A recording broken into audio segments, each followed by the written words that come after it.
The story of the Neolithic Age begins not with a sudden revelation, but with the gradual warming of our planet after the last ice age. As temperatures rose and stabilized around 9600 BCE, the world transformed into something our ancestors had never experienced. Where once there had been vast sheets of ice and tundra, now forests began to spread. Where harsh winds had swept across barren landscapes, now gentle rains fell on fertile soil. The younger Dryas, that final cold snap of the Ice Age, had ended, and with its passing came possibilities that would reshape human existence forever. In the region we now call the Fertile Crescent, that arc of land, stretching from modern-day Israel and Palestine, through Syria and Turkey, down through Iraq and western Iran, something extraordinary was happening. The wild grasses that had always grown here, the ancestors of wheat and barley, were becoming more abundant. The climate had created perfect conditions for these plants to thrive, and scattered bands of hunter-gatherers began to notice patterns they hadn't seen before. These grasses grew in the same places year after year.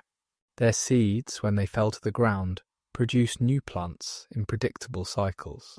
The Natufians, a culture that flourished in the Levant between 2500 and 9500 BCE, were among the first to recognize these patterns. They still hunted gazelle and gathered wild plants, but something was changing in how they moved through their world. Instead of following animal migrations across vast territories, they began returning to the same locations where wild cereals grew abundantly. They developed new tools, sickles made from flint blades set into wooden or bone handles, specifically designed for harvesting these grasses. The wear patterns on these ancient tools tell us they were used repeatedly, season after season, in the same locations. These early experimenters didn't immediately abandon their nomadic ways. For generations, perhaps centuries, they maintained a lifestyle that balanced mobility with increasing periods of settlement. During harvest seasons, they would camp near stands of wild wheat and barley, gathering enough grain to store for lean times.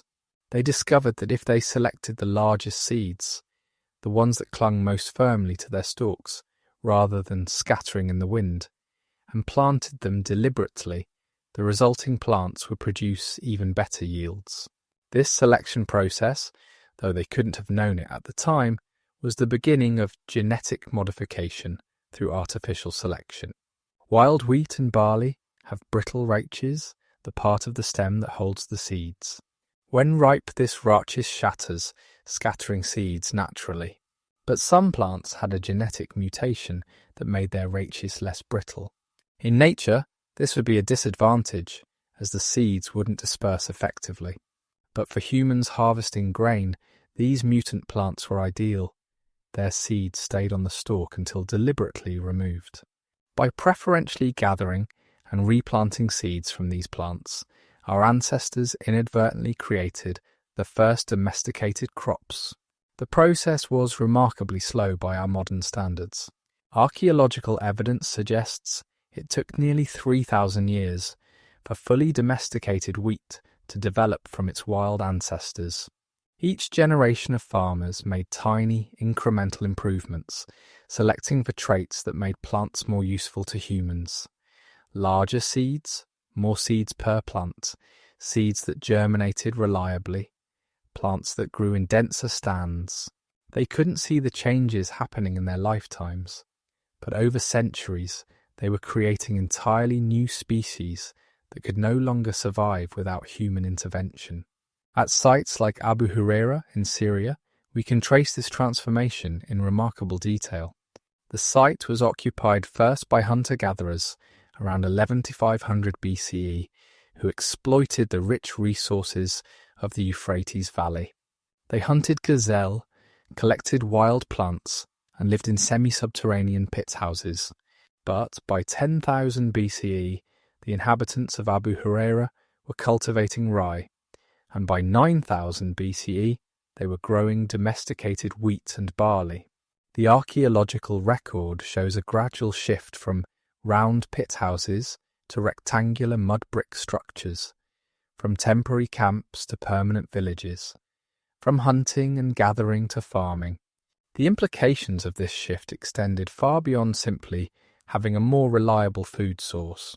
Agriculture demanded new ways of thinking about time, property, and community. Farmers had to plan seasons in advance, storing seed for next year's planting, even when food was scarce. They had to develop concepts of land ownership. This field belonged to this family, that orchard to another. They had to coordinate labour for planting and harvesting, creating new forms of social organisation. Water management became crucial. In regions where rainfall was insufficient or unpredictable, early farmers developed irrigation systems. At first these were simple, perhaps just channels dug to direct rainwater to fields. But over time, they became increasingly sophisticated. Communities worked together to build and maintain canal systems, developing the first water rights agreements and management structures that would eventually evolve into the complex bureaucracies of later civilizations. The tools of agriculture evolved rapidly during this period. The simple digging sticks used to plant seeds gave way to primitive ploughs. Grinding stones, which had been used occasionally by hunter-gatherers to process wild seeds, became essential household items. Every home had its quernstones for grinding grain into flour. Storage became an art form. Grain had to be kept dry to prevent mould, safe from rodents and insects, yet accessible for daily use. Clay-lined storage pits, plastered bins, and eventually ceramic vessels were developed to meet these needs. As agricultural techniques improved, yields increased. A single family could now produce more food than they needed for survival. This surplus had profound implications. For the first time in human history, not everyone needed to be involved in food production. Some individuals could specialize in other activities, making tools, creating pottery, building houses, or serving religious functions. This specialization would eventually lead to the complex division of labor that characterizes civilization. The spread of agriculture wasn't uniform or inevitable. Different regions developed their own agricultural packages suited to local conditions.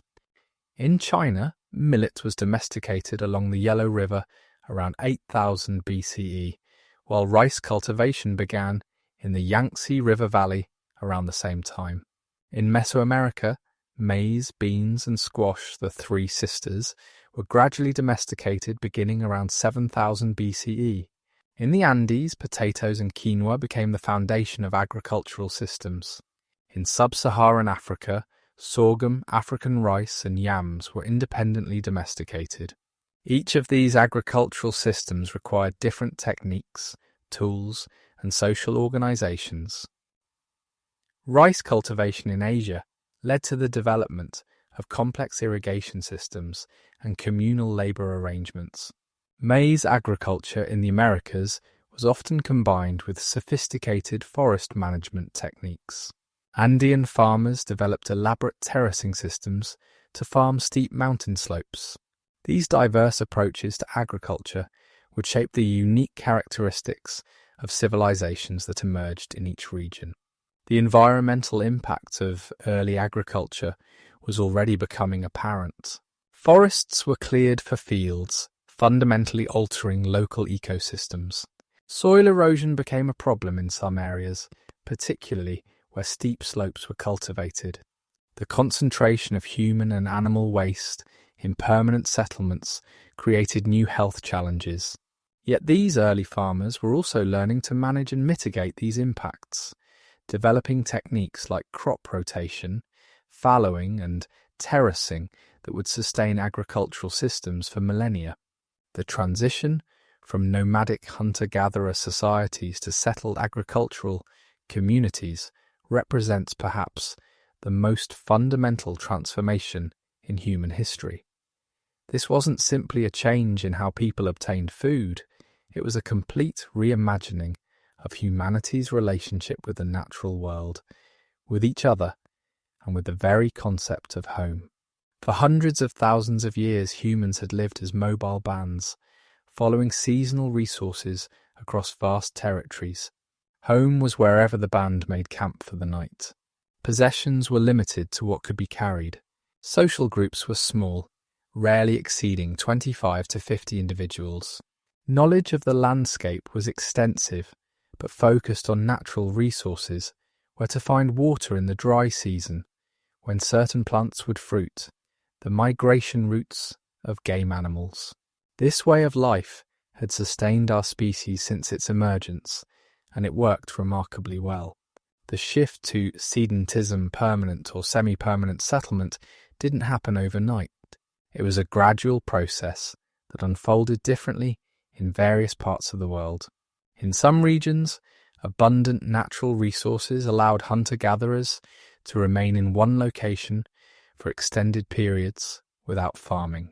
The salmon runs of the Pacific Northwest, for instance, supported large sedentary populations long before agriculture arrived. In other areas, environmental pressure or population growth may have forced groups to intensify their food production, leading to cultivation and eventual domestication. The earliest permanent structures were modest affairs.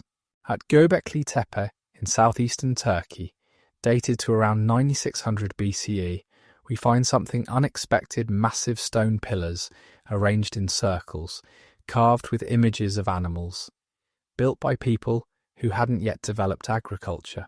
This suggests that the drive to create permanent sacred spaces may have preceded and perhaps even motivated the development of settled life.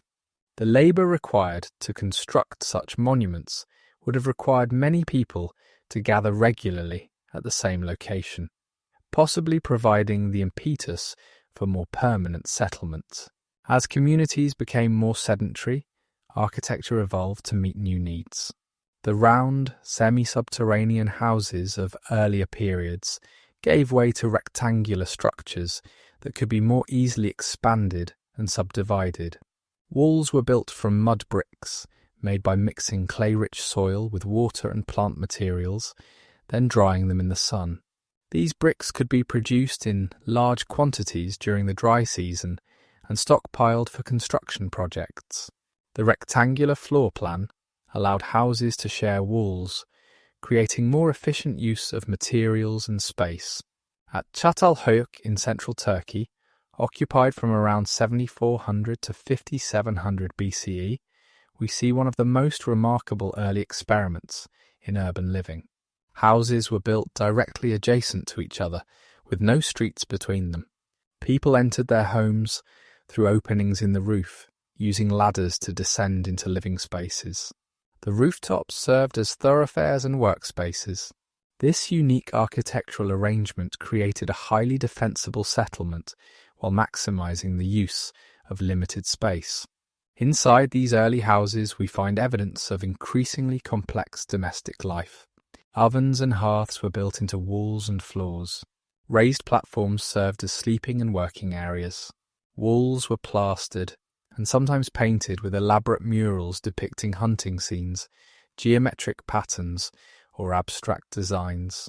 Under the floors, the dead were buried, keeping ancestors close to the living family.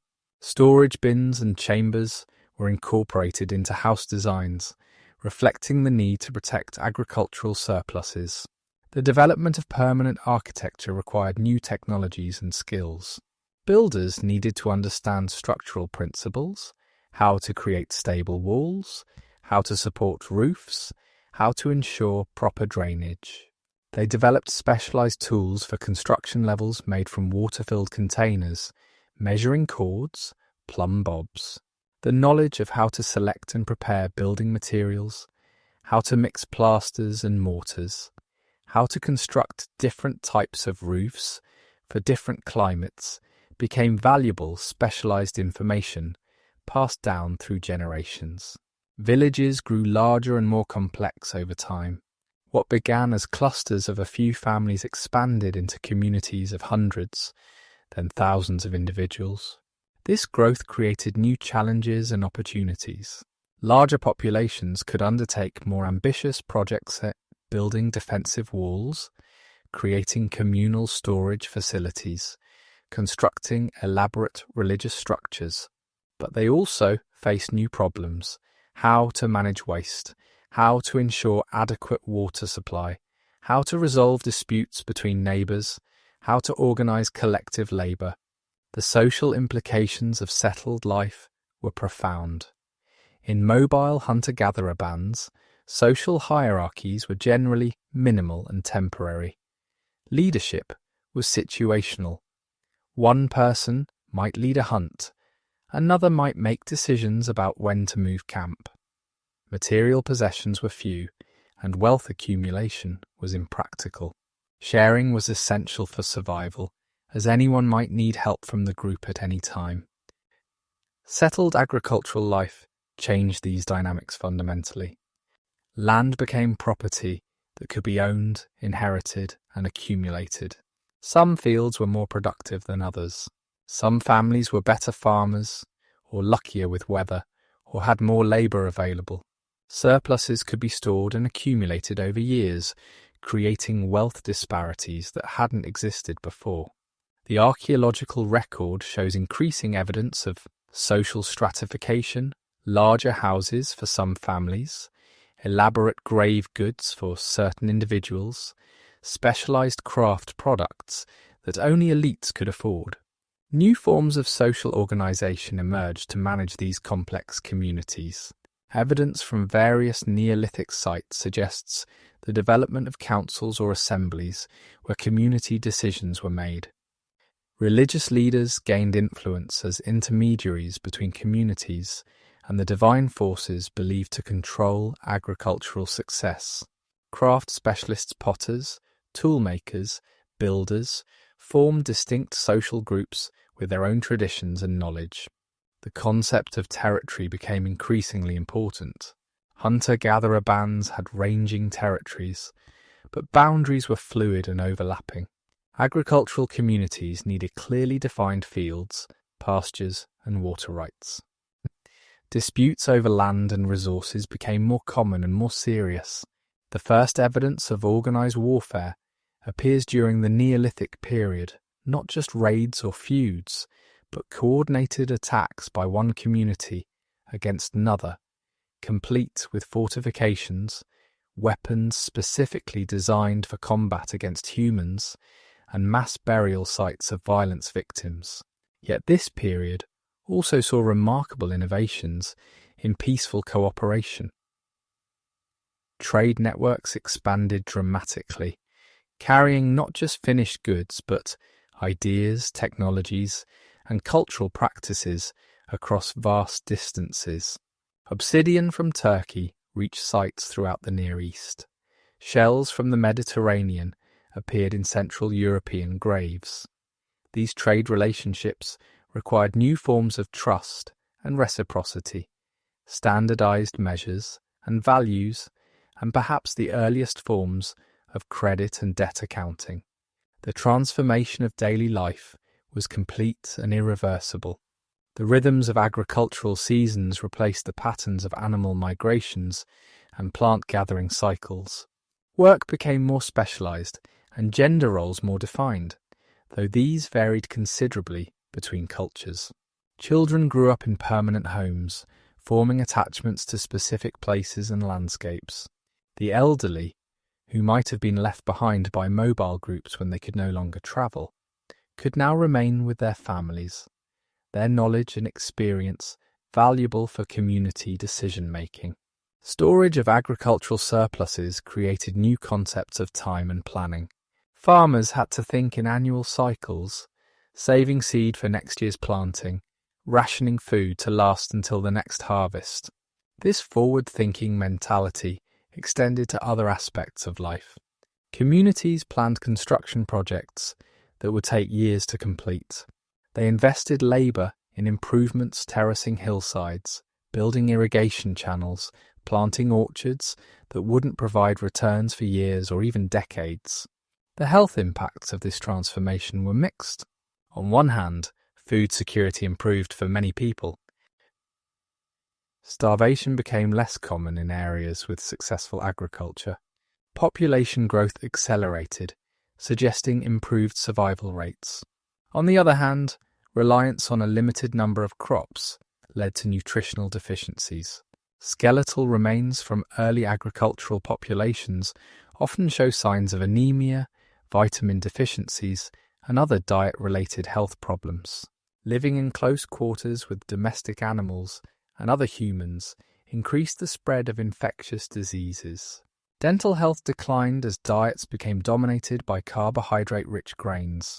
Despite these challenges, there was no going back. The advantages of agricultural life, particularly the ability to support larger populations, meant that farming communities gradually displaced or absorbed hunter-gatherer groups in most regions suitable for agriculture.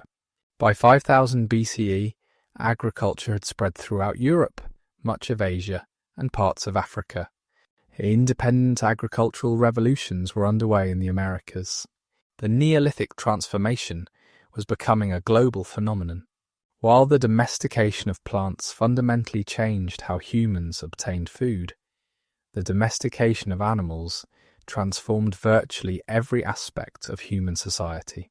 This partnership between humans and animals, forged over millennia of coexistence, created relationships so profound that neither species could imagine existence without the other. The story of animal domestication during the Neolithic period is one of mutual adaptation, where both humans and animals evolved together, creating bonds that would shape the trajectory of civilization. The wolf was almost certainly the first animal to enter into partnership with humans, though this relationship predates the Neolithic by many thousands of years. By the time agriculture was developing, dogs were already humanity's companions, guardians, and hunting partners. But the Neolithic period saw an explosion in the domestication of other species, each bringing unique benefits and challenges to human communities. Sheep were among the first livestock animals to be domesticated, with evidence from sites in the Zagros Mountains of Iran dating to around 9000 BCE. Wild mouflons, the ancestors of domestic sheep, were initially hunted for meat. But at some point, humans began capturing and maintaining live animals. The archaeological record shows a gradual shift in the age and sex distribution of sheep bones at human sites, instead of primarily adult males which hunters would target. We see increasing numbers of young males and older females, suggesting managed herds where females were kept for breeding and males were culled for meat. The process of domesticating sheep involved selecting for specific traits that made them more manageable and useful. Wild mouflons are agile, nervous animals with large horns and a strong flight response. Over generations of selective breeding, domestic sheep became smaller, more docile, and less able to survive without human protection.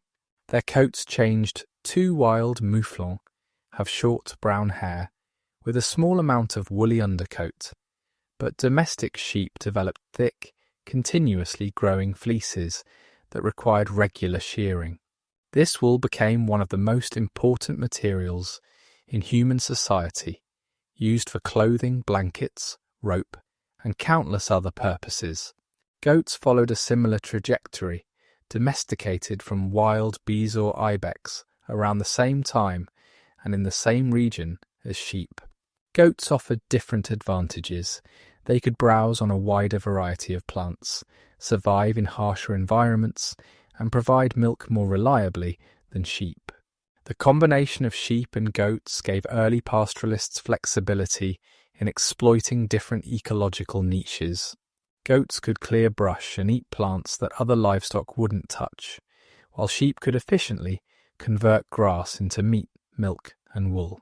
The domestication of cattle, beginning around 8500 BCE in the Near East and independently around 7000 BCE in the Indus Valley, represented a quantum leap in animal power. Wild aurochs, the ancestors of domestic cattle, were formidable beasts, standing 6 feet tall at the shoulder, with massive horns and aggressive temperaments. Taming and breeding these animals required extraordinary courage and patience. The rewards, however, were commensurate with the risks. Cattle provided not just meat and milk, but power. An ox could pull a plough through soil too heavy for human labour alone, opening up new lands for cultivation. They could transport heavy loads, turning trade from a matter of what humans could carry to what oxen could pull. Their dung fertilised fields, and when dried provided fuel for cooking and heating. Every part of the animal was used: hide for leather, bones for tools, horns for containers, sinew for thread. In many cultures, cattle became the primary form of wealth, with social status measured in the size of one's herd. Pigs were domesticated from wild boar around 8000 BCE, independently in the Near East and China. Unlike cattle, sheep and goats, pigs couldn't provide milk, wool or labour. But they offered something else: incredibly efficient conversion of waste into meat. Pigs could thrive on agricultural byproducts, food scraps, and forest forage that would otherwise go unused. They grew quickly, reproduced prolifically, and required less space and attention than other livestock. In settlements where space was limited and agricultural waste abundant, pigs became an essential component of the food system. The domestication process fundamentally altered these animals at a genetic level. Domestic animals developed a suite of characteristics that scientists now call domestication syndrome. Floppy ears, shorter snouts, varied coat colours, neoteny, retention of juvenile features into adulthood, and changes in reproductive cycles. These changes weren't deliberately selected for, but appeared as byproducts of selecting for tameness. The same genes that influence behaviour also affect physical development, creating the distinctive appearance of domestic animals. The relationship between humans and their animals was complex and varied between cultures. In some societies, animals were primarily economic resources, valued for their products and labour. In others, they became integrated into religious and social systems. Cattle cults emerged in various regions, with bulls and cows taking on sacred significance. The sacrifice of valuable animals became a way to demonstrate wealth, cement social bonds, and communicate with divine forces. Animal husbandry required new knowledge and skills. Herders needed to understand animal behaviour, health, and reproduction. They developed techniques for managing breeding, treating diseases and injuries, and protecting herds from predators. The timing of breeding had to be coordinated with seasonal resources, ensuring that young were born when pasture was abundant and weather favourable. Knowledge of which plants were nutritious and which were toxic, where to find water and shelter, how to move large herds without losing animals, became essential expertise. The management of grazing lands created new forms of land use and ownership. Unlike agricultural fields, which were clearly bounded and continuously occupied, pastures might be used seasonally or shared between communities. This led to the development of complex systems of rights and responsibilities: who could graze where, when, and for how long. Some communities developed transhumance systems, moving herds between highland summer pastures and lowland winter grounds, creating networks of relationships across vast territories. The integration of animals into agricultural systems created new possibilities for intensification. Animals could graze on fallow fields, their manure restoring soil fertility. Crop residues, straw, stalks, leaves could feed animals, which converted this otherwise waste material into useful products. This integration of plant and animal agriculture created more sustainable and productive systems than either alone could achieve. Different regions developed distinctive animal management strategies suited to local conditions. In the steppes of Central Asia, cultures emerged that were almost entirely dependent on livestock, developing sophisticated horse riding and herding techniques that would eventually enable them to dominate vast territories. In the Alps, communities developed elaborate systems for managing common pastures, with detailed rules about grazing rights that persisted for millennia. In Southeast Asia, the water buffalo became essential for rice cultivation. Their ability to work in flooded fields, making intensive agriculture possible. The health implications of living closely with animals were significant. Many of humanity's infectious diseases originated as animal diseases that jumped to human hosts. Tuberculosis from cattle, influenza from pigs and birds, smallpox possibly from rodents or cattle. These and other diseases emerged as humans, and animals began sharing living spaces. Initially, these diseases caused devastating epidemics. Over time, however, populations developed some immunity, and these diseases became endemic rather than epidemic. The social and psychological impacts of animal domestication were equally profound. Caring for animals created new emotional relationships. Children grew up with specific animals, forming bonds that could last years. The death of a valued animal could cause genuine grief. At the same time, the regular slaughter of animals for food required a kind of emotional compartmentalization, distinguishing between animals as individuals and animals as resources. Animals became incorporated into human social systems in complex ways. Livestock served as bride wealth, paid by a groom's family to a bride's family to formalize marriage. They were given as gifts to cement alliances, sacrificed at funerals to accompany the dead, offered to gods to ensure good harvests. The ability to provide a feast by slaughtering animals became a way for ambitious individuals to gain followers and status. In many societies, the distribution of meat from sacrificed animals followed elaborate rules that reinforced social hierarchies and relationships. The spread of domestic animals wasn't uniform or immediate. Geographic barriers, climate differences, and cultural preferences all influenced which animals were adopted where. Attempts to domesticate some species failed. Gazelles, despite being a primary prey species in the Near East, proved too nervous and aggressive to domesticate successfully. Elephants could be tamed but never truly domesticated, as their long reproductive cycles made selective breeding impractical. Some animals were domesticated much later than the primary livestock species. Chickens, domesticated from jungle fowl in Southeast Asia around 6000 BCE, didn't reach Europe until the Bronze Age. Horses, domesticated on the Central Asian steppes around 3500 BCE, would eventually transform warfare and transportation, but played little role in early Neolithic societies. Donkeys, domesticated in northeast Africa around 4000 BCE, became essential for trade and transport in arid regions where other pack animals struggled. The legacy of Neolithic animal domestication extends far beyond the period itself. The animals domesticated during this time, cattle, sheep, goats, pigs, dogs, chickens, remain the foundation of animal agriculture today. No large mammal has been successfully domesticated in the last 4,000 years.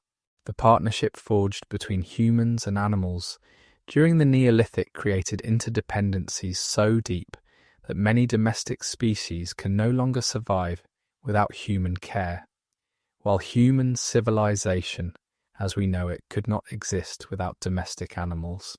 The development of permanent architecture during the Neolithic period represents more than just a shift from temporary shelters to lasting structures. It embodies humanity's changing relationship with the landscape, community, and cosmos. Each mud brick laid, each timber raised, each stone placed was a declaration of permanence, a statement that this place, this specific location on Earth, was home. The buildings of the Neolithic tell stories not just of shelter and protection, but of social organization, spiritual beliefs, and the birth of architectural innovation that would echo through millennia. The transition from the temporary shelters of mobile peoples to permanent structures happened gradually and took many forms. early sedentary communities often began with semi-subterranean pit houses, circular depressions dug into the ground, lined with stones, and covered with frameworks of wood and hide or thatch. These structures, partially buried in the earth, provided excellent insulation and protection from the elements. At sites like Ain Malaha in Israel, dating to around 10,000 BCE, we find some of the earliest examples of these permanent dwellings. Their floors paved with carefully selected stones, their walls lined with limestone slabs. But as communities grew and agricultural life became more established, architecture evolved to meet new needs and express new ideas. The circular form, so common in early settlements, began to give way to rectangular structures. This shift, which occurred independently in many regions between 8,000 and 6,000 BCE, was more than just a change in aesthetics. Rectangular buildings could be more easily expanded by adding rooms. They could share walls with adjacent structures, conserving materials and creating more defensible communities. They allowed for more efficient organization of interior space, with distinct areas for different activities. The materials used in construction tell us much about local environments and developing technologies. In the Jordan Valley, where wood was scarce but clay abundant, builders developed sophisticated mud brick architecture. The process of making mud bricks mixing clay-rich soil with water and organic temper like straw, forming it into moulds and drying it in the sun became a specialized craft. Different mixtures were developed for different purposes. Bricks for load-bearing walls needed different properties than those used for interior partitions. Some communities discovered that adding lime plaster to walls and floors created waterproof surfaces that were easier to clean and maintain. At Jericho, one of the world's oldest continuously inhabited cities, we see architectural innovation on a grand scale. By 8000 BCE, the settlement was surrounded by a massive stone wall, 12 feet high and 6 feet thick at the base. A tower, preserved to a height of 28 feet, was built against the inner side of this wall. The construction of such monuments required not just technical knowledge, but sophisticated social organization. Someone had to plan the structure, organize the workforce, ensure consistent construction techniques, and maintain the authority to see such a massive project through to completion. The purpose of Jericho's walls and tower has been debated by archaeologists. Were they defensive fortifications against human enemies, protection against floods, symbols of community power and cohesion? Perhaps they served all these functions and more. What's certain is that their construction represents a level of communal effort and planning that marks a fundamental shift in human society. These weren't structures a single family could build. They required the coordinated labour of an entire community, working toward a shared goal. Çatalhöyük in Turkey, occupied from around 7400 to 5700 BCE, presents us with one of the most unusual and fascinating architectural experiments of the Neolithic. Here, houses were built directly adjacent to each other, with no streets or ground-level passages between them. The entire settlement formed a continuous honeycomb of structures, with access to individual homes through openings in the flat roofs. Ladders connected the roof level, which served as the community's primary thoroughfare, to the living spaces below. This unique arrangement had multiple advantages. It created an extremely defensible settlement. Attackers would have to cross the exposed rooftops under fire from defenders. It maximised the use of limited space within what may have been defensive walls. It also created a clear distinction between public space, the rooftops, and private space, the house interiors. The rooftops served multiple functions pathways, work areas for tasks requiring good light, places for social interaction, and possibly ceremonial spaces. Inside the houses of Çatalhöyük, we find remarkable attention to interior design and decoration. Walls were carefully plastered and repainted regularly. Some walls show hundreds of layers of plaster, suggesting annual or seasonal renewal. Elaborate murals depicted hunting scenes, geometric patterns, and what may be maps or cosmological diagrams. Bull horns and skulls were mounted on walls and pillars, creating dramatic interior spaces.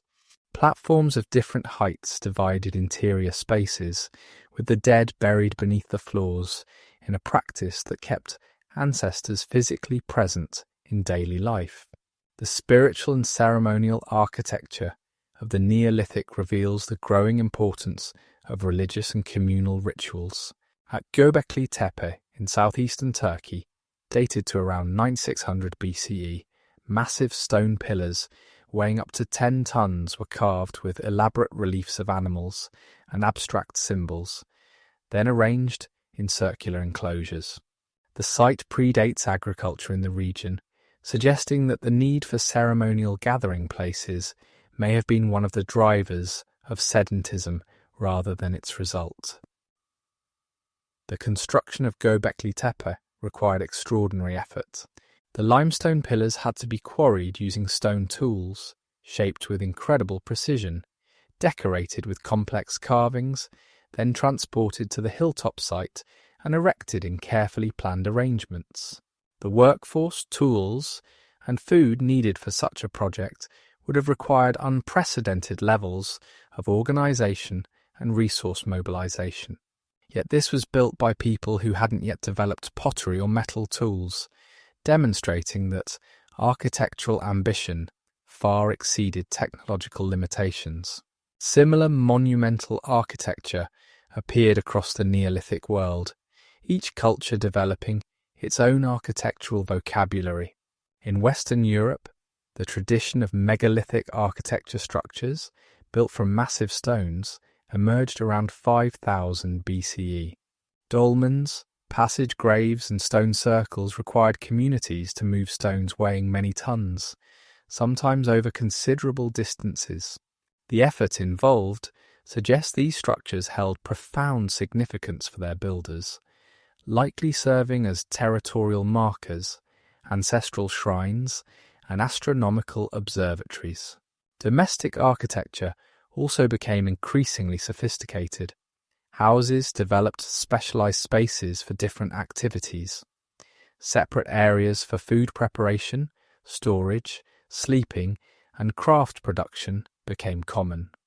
Some houses had second stories or mezzanine levels. Windows, initially just smoke holes, evolved into sources of light and ventilation, their placement carefully considered to maximize comfort while maintaining security.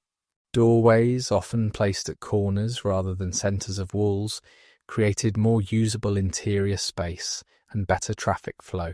The development of specialized structures for communal activities marks another important architectural innovation.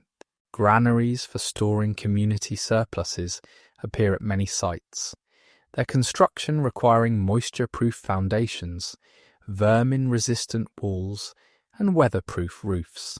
These structures often occupied central locations in settlements, underlining their importance to community survival. Some settlements had communal ovens or cooking facilities, suggesting shared meal preparation or specialized food production. Water management architecture became increasingly important as settlements grew. Wells were dug and lined with stones to prevent collapse. Drainage channels directed rainwater away from structures and toward gardens or storage cisterns. In arid regions, elaborate systems of channels and reservoirs captured and stored precious rainfall. The plastered floors and water basins found at many sites suggest that water for drinking, cooking, and ritual purposes was carefully managed and allocated. The social implications of architectural development were profound. Building a house required significant investment of time, labour, and materials. This investment tied families to specific locations, making mobility more difficult and costly. Houses became inheritable property, passed down through generations. The quality and size of houses began to reflect social status. Larger, better-built houses suggested wealth and importance. Architectural elaboration became a form of social competition, with families adding rooms, decorations, and improvements to display their success. Construction techniques and architectural knowledge became specialized skills passed down through apprenticeship. Master builders who understood structural principles, material properties, and construction techniques became valuable members of society. The standardization of building methods, brick sizes, construction sequences, decorative motifs, suggests the emergence of architectural traditions and possibly building codes or regulations. Climate adaptation drove architectural innovation in different regions. In hot, dry areas, thick walls and small windows kept interiors cool. Flat roofs could be used as sleeping areas on hot nights and for drying agricultural products.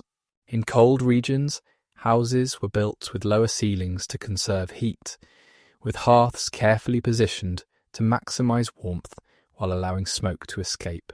In areas with heavy rainfall, pitched roofs with extended eaves protected walls from water damage. The architectural legacy of the Neolithic period extends far beyond the structures themselves. The basic principles developed during this time, the organization of space for different functions, the integration of structures into communities, the use of architecture to express social and spiritual values, remain fundamental to architecture today. The rectangular room, the load-bearing wall, the post and lintel doorway, the pitched roof, these basic elements, perfected during the Neolithic, became the building blocks of all subsequent architectural traditions. The Neolithic period witnessed a technological revolution that transformed not just how humans made things, but how they thought about making things. The shift from the expedient tools of mobile hunter-gatherers to the specialized implements of settled farmers and craftspeople represents a fundamental change in humanity's relationship with materials, techniques, and the very concept of technology. This was the age when stone tools reached their highest refinement, when pottery was invented and perfected, when weaving transformed plant fibers into complex textiles, and when the foundations of metallurgy were laid. The name Neolithic itself means New Stone Age, and the period is characterized by a revolutionary approach to stone tool production. While earlier humans had created tools by chipping and flaking stone, Neolithic craftspeople developed techniques for grinding and polishing stone to create implements of unprecedented effectiveness and beauty. The polished stone axe, perhaps the most iconic tool of the period, represents hours or even days of patient work, grinding stone against stone with water and sand as abrasives until a smooth, sharp edge emerged. These polished axes were more than just functional improvements over earlier chipped tools. The smooth surface reduced friction when cutting wood, making the tool more efficient. The polished edge, while taking longer to produce initially, could be maintained and resharpened repeatedly, giving the tool a much longer useful life.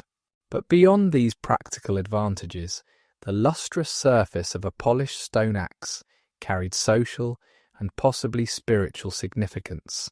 The time invested in creating such a tool made it valuable, something to be treasured, traded, and passed down through generations.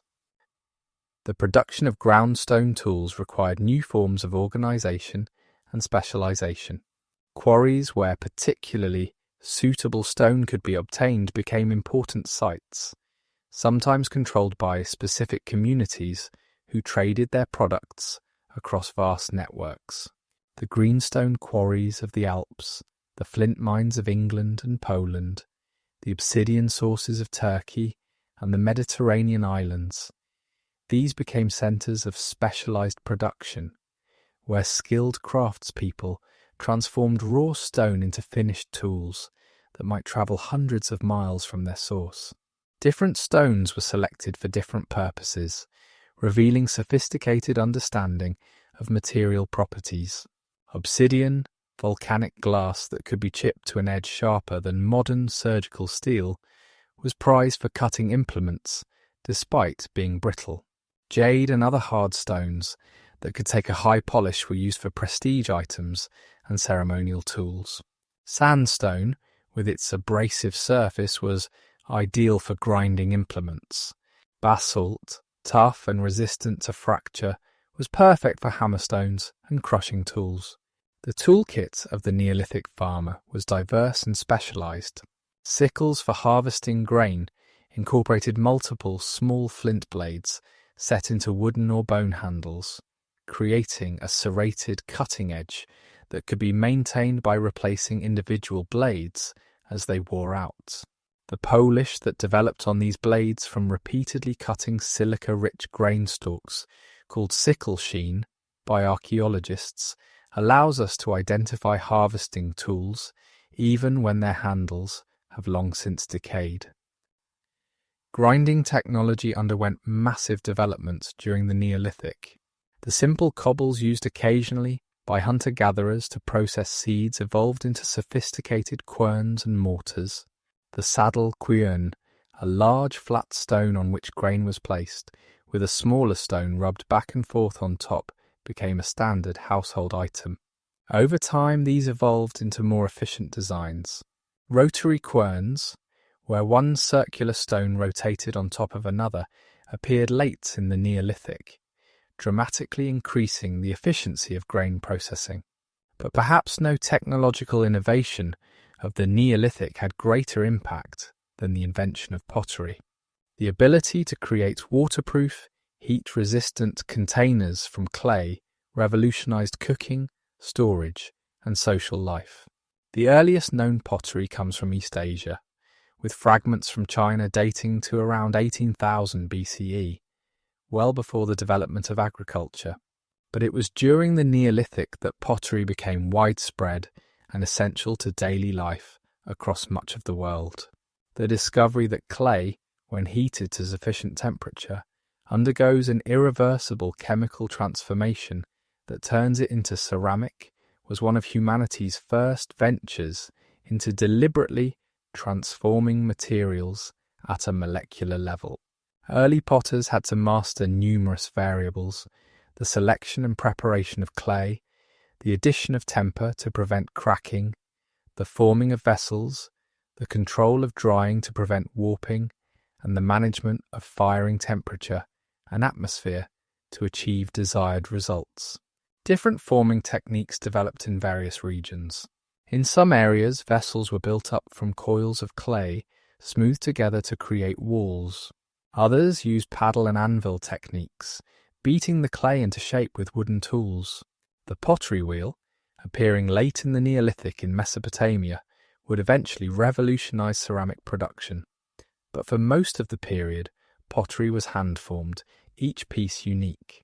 Decoration of pottery became an important form of artistic and cultural expression. Impressed designs using cords, shells, or carved stamps created patterns that might identify the maker, the intended use, or the cultural affiliation of the vessel. Painted pottery, using mineral pigments that would survive firing, appeared in many regions. The geometric patterns, stylized animals, and abstract designs on Neolithic pottery provide windows into the aesthetic sensibilities and symbolic systems of ancient peoples. The functional advantages of pottery were enormous. Food could be boiled, opening up new culinary possibilities and making many foods more digestible and nutritious.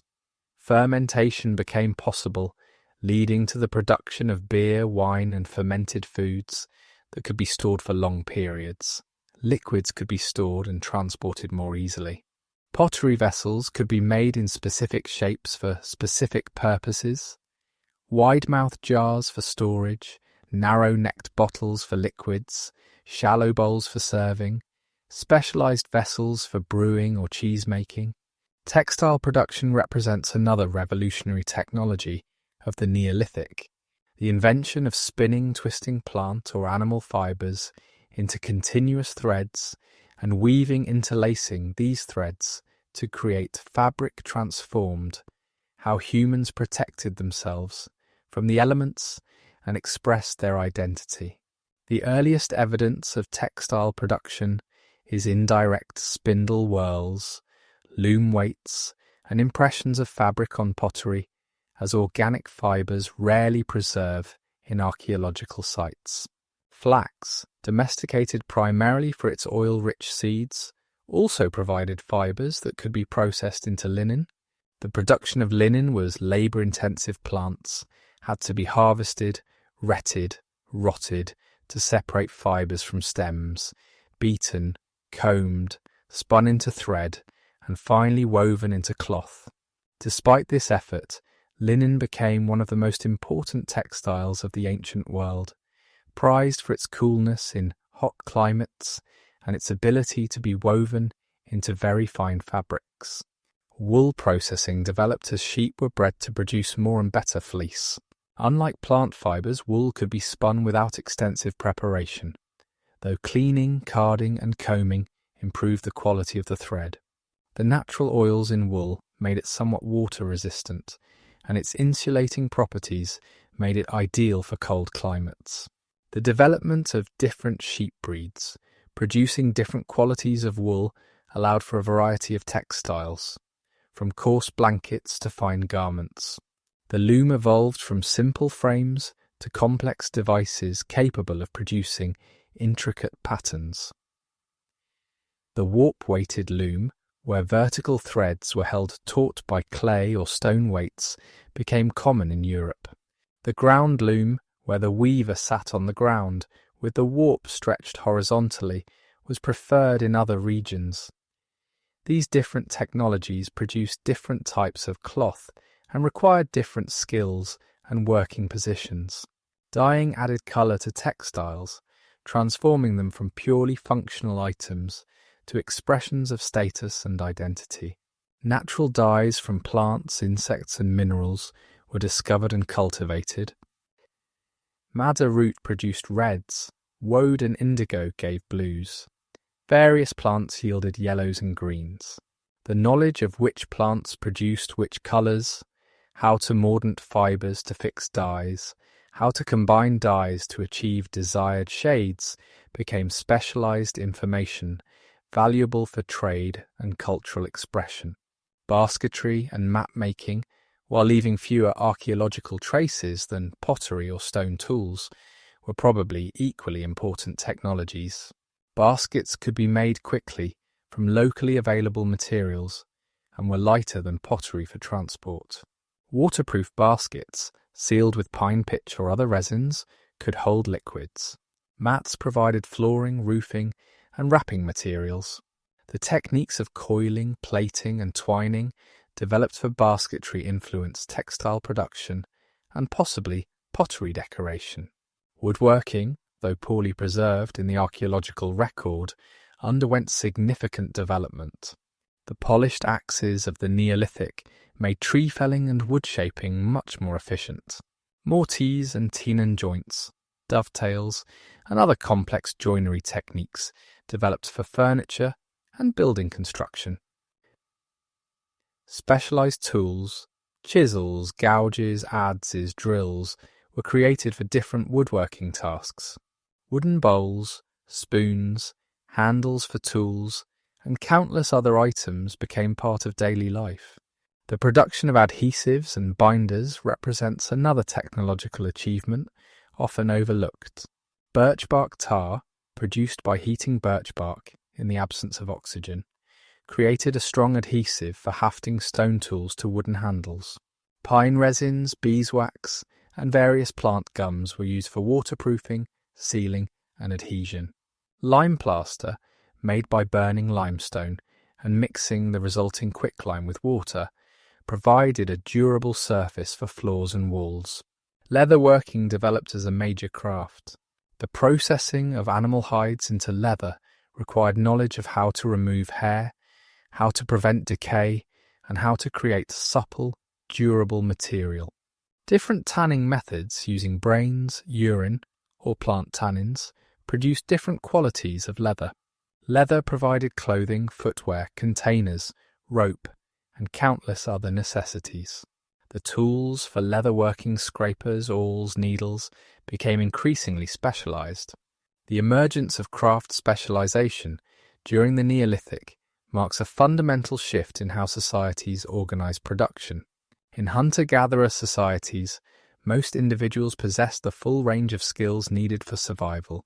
But in Neolithic villages, we see evidence of specialist potters whose products are consistently superior, knappers who produced tools for exchange, weavers who created textiles beyond household needs. This specialization allowed for greater skill development and more efficient production, but required systems of exchange to ensure specialists could obtain food and other necessities. The transmission of technological knowledge became increasingly important and formalized. Apprenticeship systems developed where young people learned complex crafts from masters. Technical knowledge became valuable intellectual property, sometimes closely guarded by families or guilds. The standardization of products within regions suggests shared training and techniques, while variations between regions show the development of distinct technological traditions.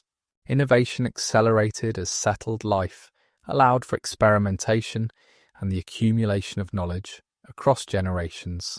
Failed experiments could be learning experiences rather than survival threats. Tools and equipment could be refined over time. The cross-fertilization of ideas through trade and migration led to rapid technological development. By the end of the Neolithic, humans had developed most of the fundamental technologies that would support civilization until the Industrial Revolution. The transformation from small mobile bands to large settled communities during the Neolithic period necessitated entirely new forms of social organization. As villages grew from dozens to hundreds and even thousands of inhabitants, the informal kinship-based social structures that had governed human societies for millennia proved insufficient. New institutions, hierarchies, and social roles emerged to manage the complexities of agricultural life, creating patterns of organization that would profoundly influence all subsequent human societies. In the small bands of hunter-gatherers, social organization was relatively simple and egalitarian. Everyone knew everyone else intimately. Leadership was situational and temporary. Someone might lead a hunt, another might decide when to move camp, but no one held permanent authority. Resources were shared according to need and complex reciprocal obligations. Disputes were resolved through discussion, social pressure, or in extreme cases, individuals leaving to join other bands. This system worked well for groups of 25 to 50 people, but became increasingly strained as populations grew. The first farming villages maintained some of these egalitarian principles while developing new social structures to handle their changing needs. At sites like Çatalhöyük, despite the settlement's size up to 8,000 people at its peak, there's little archaeological evidence of significant social hierarchy. Houses were roughly similar in size and construction. Burials, while showing some variation in grave goods, don't display the extreme disparities that would characterize later societies. This suggests that early Neolithic communities may have actively resisted the emergence of permanent hierarchies, developing what anthropologists call reverse dominance hierarchies, where collective action prevented individuals from accumulating too much power. However, the requirements of agricultural life created pressures towards social differentiation. Decisions about when to plant, when to harvest, how to allocate water, how to organize communal labor for construction projects.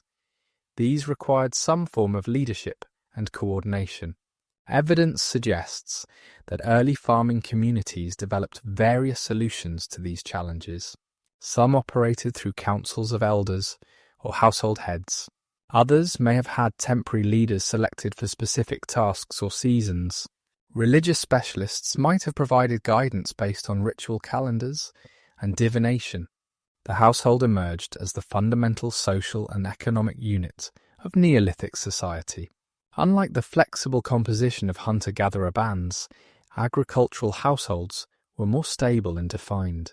A household typically consisted of a nuclear or extended family occupying a specific dwelling, working particular fields, and maintaining their own stores of food and goods. The household was responsible for its own production and consumption, though embedded within larger networks of kinship and community obligations. Archaeological evidence reveals increasing diversity in household size and wealth over time. Some houses became larger, with more rooms and better construction. Storage facilities varied in size, suggesting different levels of agricultural success or accumulation. The presence of craft production tools in some houses, but not others, indicates economic specialization at the household level.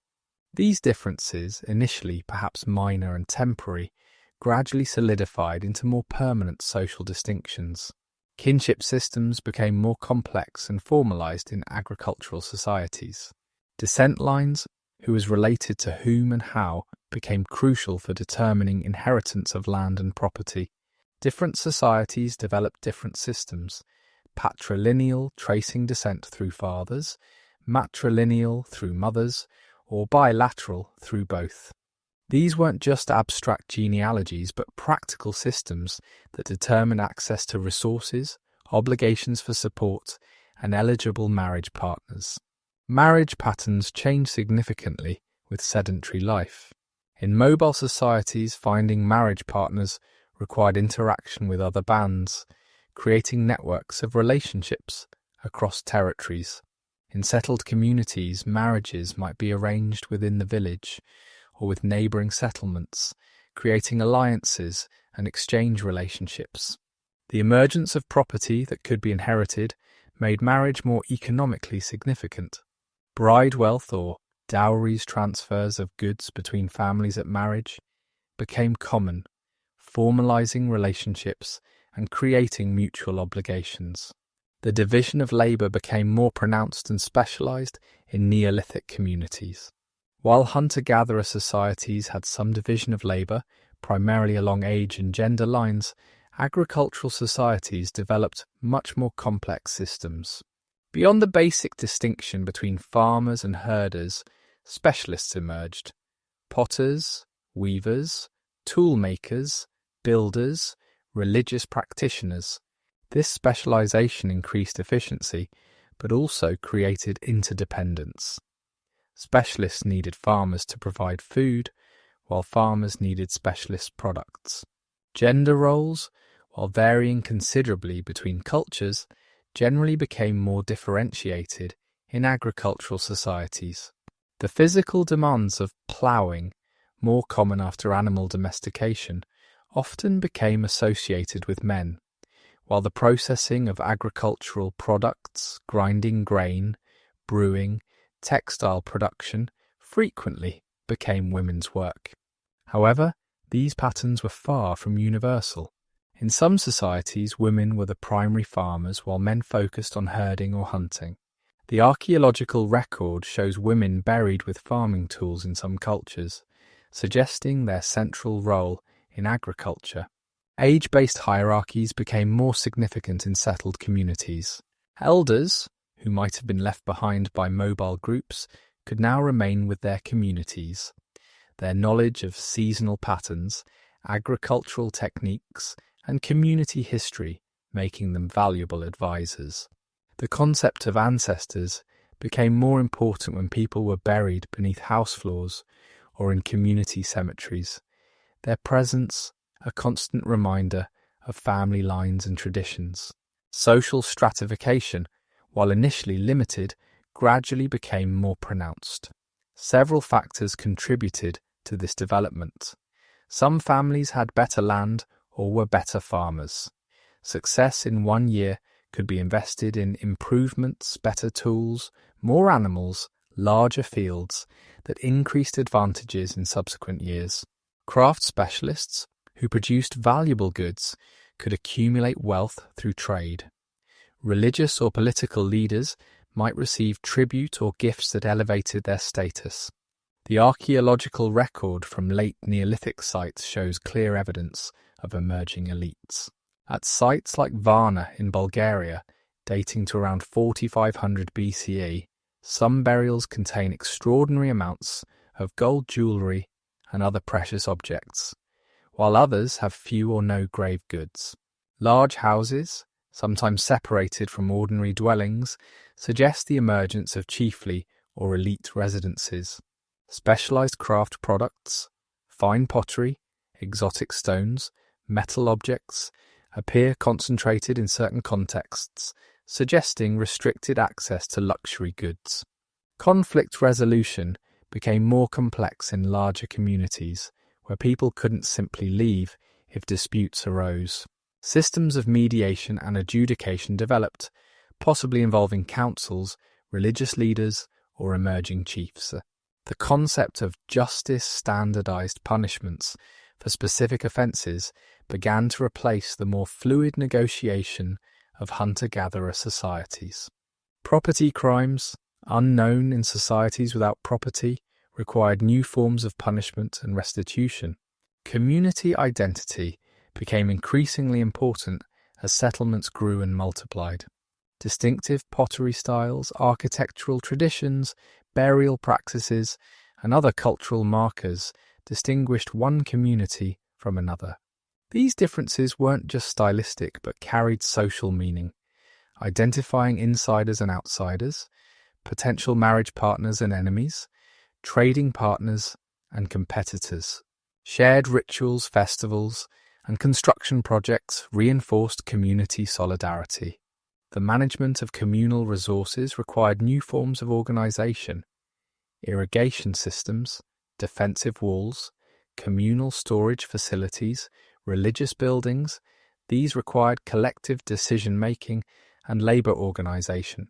Some communities developed systems of rotating leadership, where different families or lineages took turns organizing communal projects. Others may have had permanent councils or assemblies where decisions were debated and made. Trade relationships created social networks extending far beyond individual communities. Regular trading partnerships, sometimes formalized through marriages or ritual relationships, connected communities across vast distances. Traders might have special status, able to travel safely through different territories. The exchange of goods was embedded in social relationships, gifts, obligations, and reciprocal exchanges that created and maintained social bonds. Feasting emerged as a crucial social institution in Neolithic societies.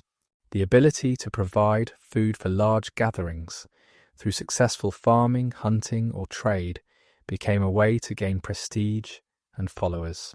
Competitive feasting, where ambitious individuals or families tried to outdo each other in generosity, may have been one pathway to social prominence.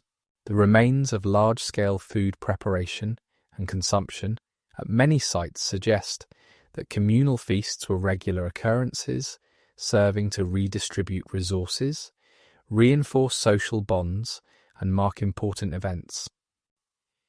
Religious and ritual specialists gained increasing importance in agricultural societies. The success of crops depended on forces beyond human control: weather, pests, soil fertility, creating anxiety that ritual specialists claimed to address through ceremonies, sacrifices, and divination. These specialists might have special knowledge of calendars, astronomical observations crucial for agricultural timing, or medicinal plants. Their ability to mediate between communities and supernatural forces gave them significant social influence. The development of leadership roles varied considerably between societies. Some communities seem to have resisted permanent leadership, rotating positions or limiting leaders' power through various mechanisms. Others developed hereditary chieftainships, where leadership passed through family lines. Still others might have had achievement-based leadership, where individuals gained prominence through success in war, trade, or ritual activities. Education and knowledge transmission became more formalized in complex societies. While all children learned basic subsistence skills, specialized knowledge craft techniques, ritual procedures, medicinal preparations might be restricted to certain families or initiated individuals. The development of mnemonic devices, counting systems, and eventually proto-writing reflected the need to maintain and transmit increasingly complex information across generations. Social mobility, the ability to change one's social position, varied between societies. In some communities, rigid social categories developed early, with limited opportunity for movement between them. In others, especially frontier settlements or trading centres, ambitious individuals could improve their status through success in farming, crafting, trading, or raiding. The tension between egalitarian ideals and emerging hierarchies created different solutions in different societies. The relationship between individual and community shifted fundamentally during the Neolithic. In hunter-gatherer bands, individual autonomy was high, but survival depended on group cooperation. In agricultural communities, individuals became more embedded in complex webs of obligation to household, lineage, community, and emerging political structures. The freedom to leave was constrained by investment in land and property, yet specialization also created new forms of individual expression and achievement. By the end of the Neolithic period, the social structures that would characterize complex societies were largely in place. Hierarchies based on wealth, occupation, gender, age, and descent had emerged. Institutions for managing communal resources, resolving conflicts, and organizing collective action had developed. The tension between equality and hierarchy, individual and community, tradition and innovation. These fundamental social dynamics that still shape human societies today were established during humanity's first great transformation. The spiritual life of Neolithic peoples reveals itself through magnificent monuments, mysterious figurines, elaborate burials, and sacred spaces that speak to beliefs and practices fundamental to early agricultural societies. The shift from mobile to settled life transformed not just how people lived, but how they understood their place in the cosmos, their relationship with divine forces, and the meaning of life and death. The archaeological record, while silent on specific beliefs, provides rich evidence of complex spiritual worlds where the boundaries between sacred and mundane, living and dead, human and divine were fluid and permeable. The most striking spiritual artifacts of the early Neolithic are the female figurines found across Europe, the Near East and beyond, often called Venus figurines, though this name reflects more about the archaeologists who found them than the people who made them. These sculptures, crafted from clay, stone and bone, typically emphasize female sexual characteristics: breasts, hips, vulvas, while faces and extremities are often barely indicated. The figurine from Çatalhöyük, seated on a throne flanked by felines, her hands resting on the heads of the beasts, suggests power and authority beyond mere fertility symbolism.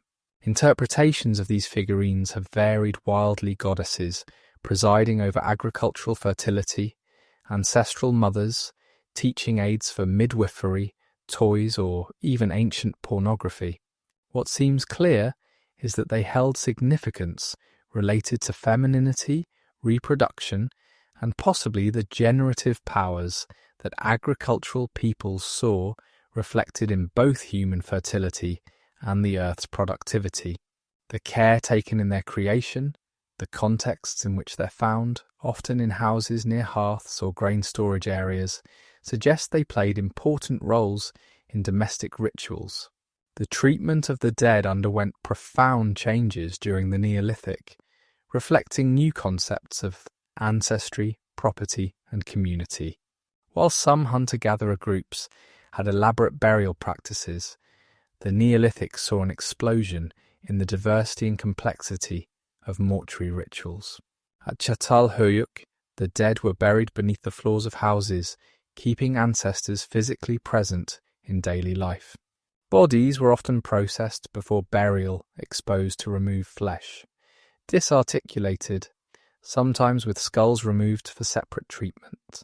The plastered skulls of the pre-pottery Neolithic, found at sites across the Levant, represent one of the most enigmatic mortuary practices of the period. Skulls were removed from bodies, probably after flesh had decomposed, then covered with plaster modelled to recreate facial features. Shells were often inserted for eyes, and some were painted with ochre. These reconstructed faces, perhaps the earliest portraits in human history, were kept in houses, sometimes for generations, before eventual burial. Were these revered ancestors, whose presence blessed the household? Trophy heads from enemies? Representatives of mythical beings? Their meaning remains mysterious, but their creation required skill, effort, and materials that indicate their profound importance. Communal burial monuments emerged as major features of Neolithic landscapes. The megalithic tombs of Western Europe, dolmens, passage graves, long barrows required enormous communal effort to construct. The stones used, sometimes weighing tens of tons, had to be quarried, transported, and erected using only human labour and simple tools. These monuments served not just as burial places, but as territorial markers, ceremonial centres, and concrete connections between communities and their ancestors. The architecture of these tombs reveals sophisticated understanding of symbolic space. Many passage graves are oriented so that sunlight enters the burial chamber only at specific times, sunrise on the winter solstice at Newgrange in Ireland, for example. This integration of astronomical observations with mortuary architecture suggests beliefs about the relationship between cosmic cycles, death, and rebirth. The effort invested in creating these precise alignments indicates that correct orientation was crucial to the monument's spiritual function. Ritual deposits in special places, rivers, lakes, caves, pits, provide glimpses into Neolithic spiritual practices. Valuable objects, polished axes, pottery, jewellery, were deliberately placed in locations from which they couldn't be retrieved, suggesting offerings to deities or spirits. The patterns of these deposits certain types of objects in specific places indicate structured ritual practices rather than casual discard. The sacrifice of valuable goods that represented significant labour investment demonstrates the importance of maintaining proper relationships with supernatural forces. Animal symbolism permeates Neolithic art and architecture. Bulls in particular appear prominently in many cultures.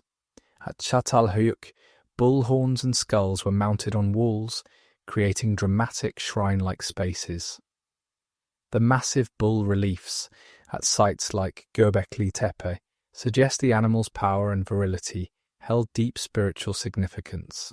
Other animals, serpents, birds, wild boars, appear repeatedly in specific contexts, likely representing different aspects of the natural and supernatural worlds. The emergence of communal ritual spaces marks a significant development in Neolithic spirituality.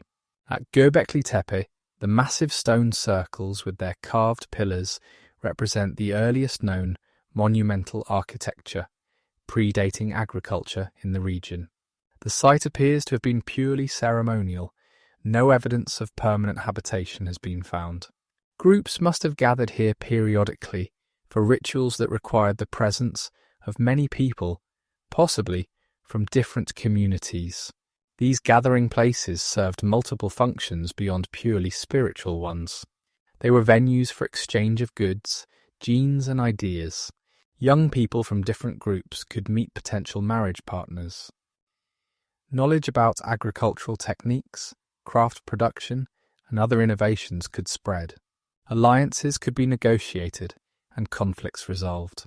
The spiritual and social functions of these sites were inseparable, with ritual providing the framework for crucial social interactions. Shamanic practices, while difficult to identify archaeologically, likely played important roles in Neolithic spirituality.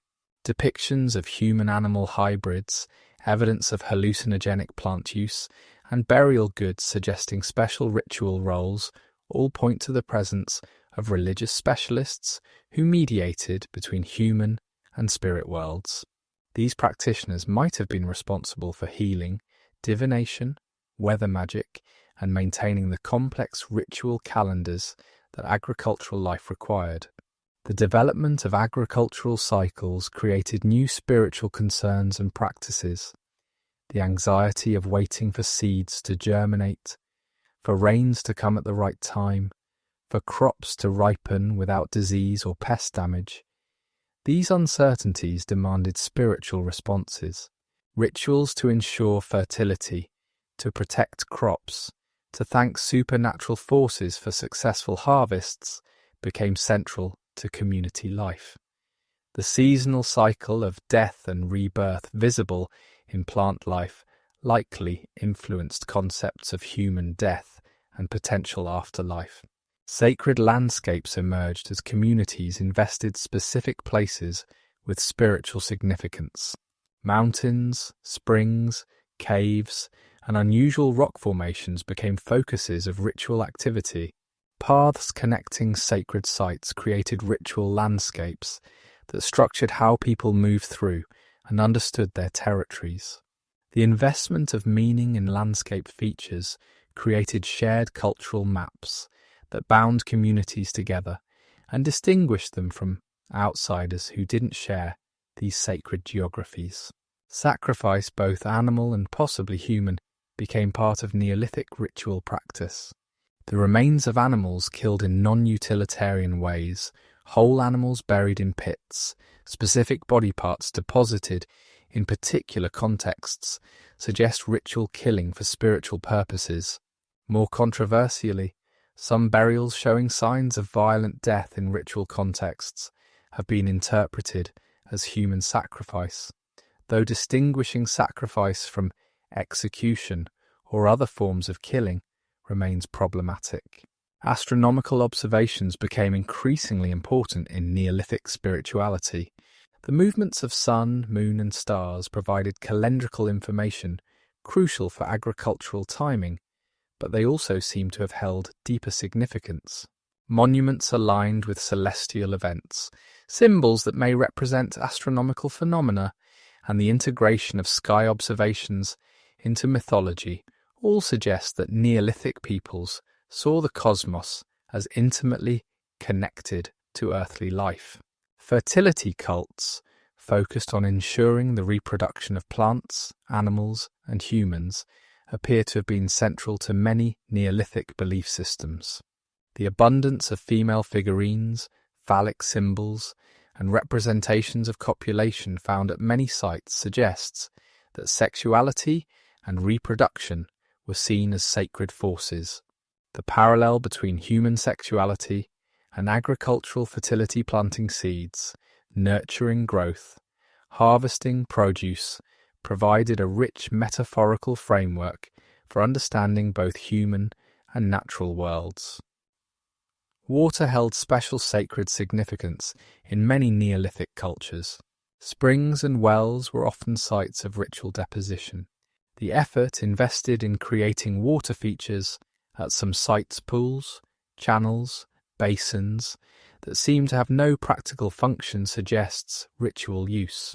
Water's essential role in agriculture, its transformative power in pottery production, and its cleansing properties likely gave it multiple layers of spiritual meaning.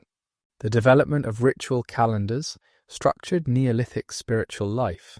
Agricultural societies needed to track seasonal changes precisely, leading to careful observations of solar and lunar cycles. But these calendars weren't purely practical. They defined times for festivals, ceremonies, and ritual observances that punctuated the year. The coordination of ritual calendars across communities created shared temporal rhythms that reinforced cultural identity. Ancestor veneration became increasingly important as communities developed long-term connections to specific places. The dead buried beneath house floors or in community cemeteries remained present in daily life.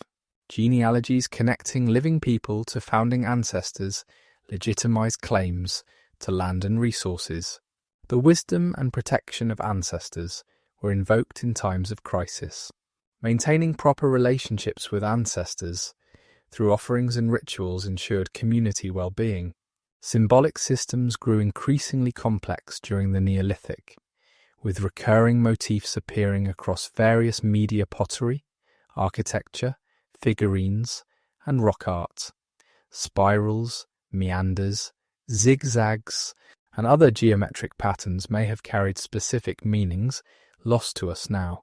The consistency of these symbols within regions and their variation between regions suggests they served as markers of identity and belief, visual languages that communicated complex ideas about cosmos, society, and spirituality. The emergence of proto-deities, supernatural beings with specific attributes and domains, can be inferred from iconographic patterns. Recurring images of particular figures, consistent attributes associated with them, and their appearance in specific contexts suggest the development of pantheons populated by distinct supernatural entities. These weren't yet the fully anthropomorphized gods of later civilizations, but powerful forces that combined human, animal, and natural characteristics. The Neolithic Revolution wasn't a single event, but a series of independent transformations that occurred across the globe over several millennia. From its earliest manifestations in the Fertile Crescent, China, and New Guinea, agricultural life spread through migration, cultural exchange, and independent invention to transform human societies on every inhabited continent. This global spread created diverse agricultural systems adapted to local environments, each developing unique crops, techniques, and social organizations that would shape regional civilizations for millennia to come.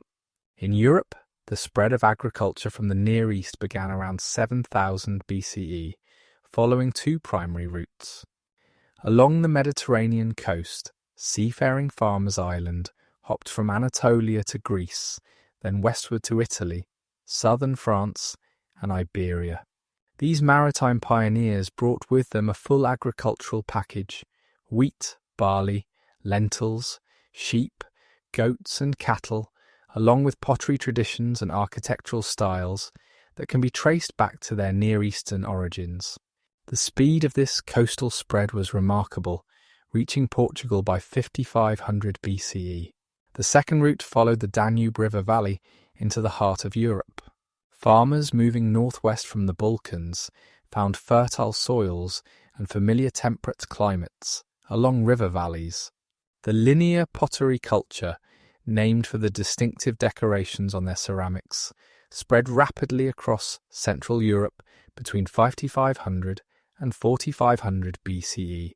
These communities built substantial longhouses, some over 40 metres in length, housing extended families and their livestock under one roof. The forests of Central Europe were transformed as farmers cleared land for fields, fundamentally altering ecosystems that had existed since the end of the Ice Age.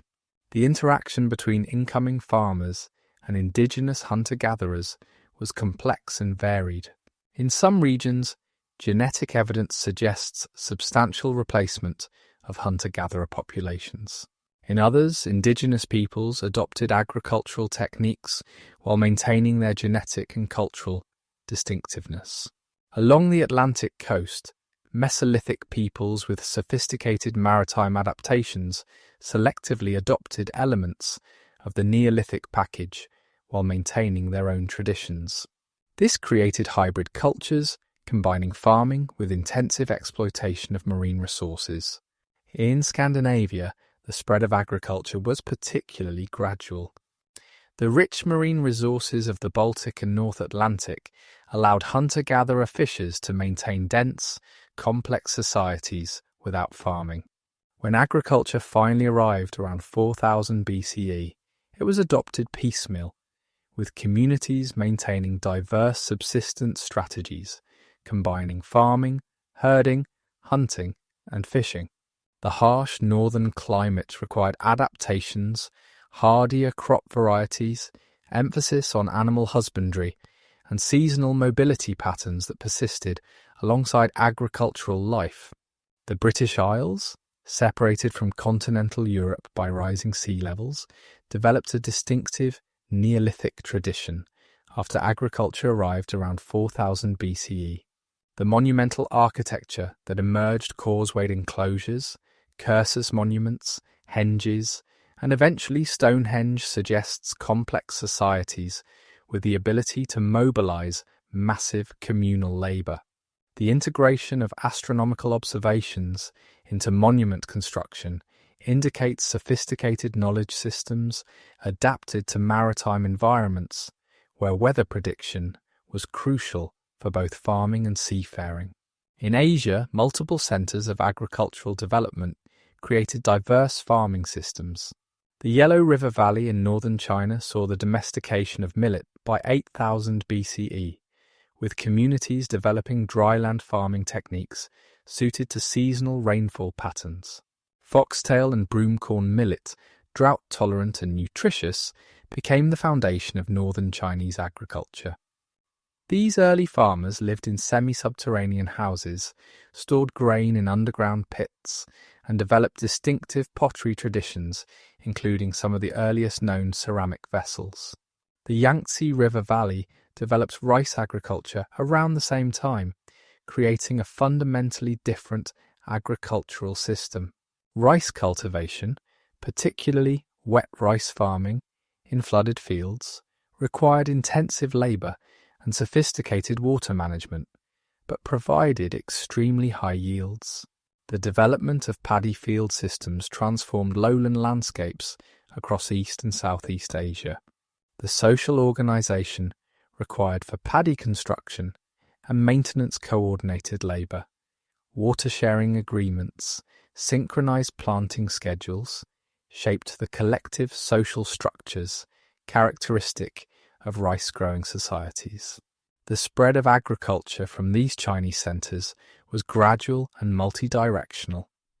Moving northward into Manchuria and Korea, farmers adapted to colder climates by developing new crop varieties and emphasising animal husbandry.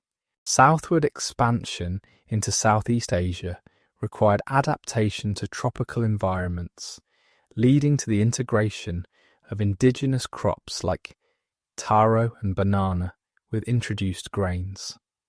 The mountainous terrain of much of southern China led to the development of terraced agriculture, transforming steep slopes into productive farmland through massive labour investments.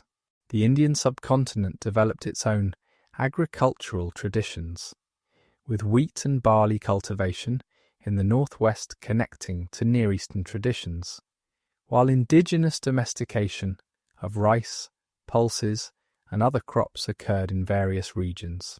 The Indus Valley civilization that emerged by 3300 BCE created one of the world's first urban societies based on sophisticated agricultural systems, including irrigation, crop rotation, and integration of farming with pastoralism. In Southeast Asia, agriculture developed along different lines than the grain-based systems of temperate regions. Root crops like taro and yam, tree crops like breadfruit and coconut, and managed forest gardens created agricultural systems that looked very different from cleared fields of grain.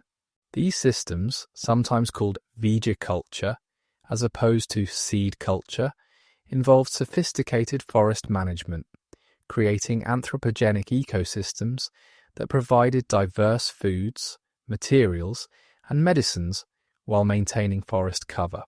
The islands of the Pacific witnessed one of humanity's most remarkable expansions as agricultural peoples speaking Austronesian languages spread from Taiwan through Indonesia, reaching the Philippines by 3000 BCE, and eventually colonizing islands across the vast Pacific Ocean. These maritime farmers developed sophisticated sailing technologies, outrigger canoes, and navigation techniques using stars, currents, and bird flight patterns that allowed them to transport entire agricultural packages across thousands of miles of open ocean. They carried taro, yam, breadfruit, coconut, and banana, along with pigs, dogs, and chickens, creating transported landscapes on previously uninhabited islands. In Africa, the Neolithic transformation took distinctive forms, shaped by the continent's diverse environments. The Sahara, which had been green and habitable during the early Holocene, supported cattle pastoralists by 7000 BCE. Rock art from this period depicts a verdant landscape, with elephants, giraffes, and vast herds of cattle, a far cry from today's desert. These pastoralists developed complex societies based on cattle wealth, with social hierarchies, age-set systems, and cultural practices that would influence African societies for millennia. As the Sahara began drying around 5000 BCE, populations moved southward, bringing cattle, sheep, and goats into new regions. The development of indigenous African agriculture occurred independently in several regions. Pearl millet was domesticated in the western Sahel by 3000 BCE, sorghum in the eastern Sudan, African rice in the Niger River Delta, and yams in the West African forest zone. These crops, adapted to African climates and soils, provided the foundation for distinctive agricultural systems that supported complex societies, including the later kingdoms of Ghana, Mali, and Songhai. The Ethiopian highlands developed their own unique agricultural system, domesticating tefa tiny grain that remains Ethiopia's staple food, along with barley, wheat, and various pulses. The integration of farming with highland pastoralism created resilient subsistence systems adapted to varied altitudes and rainfall patterns.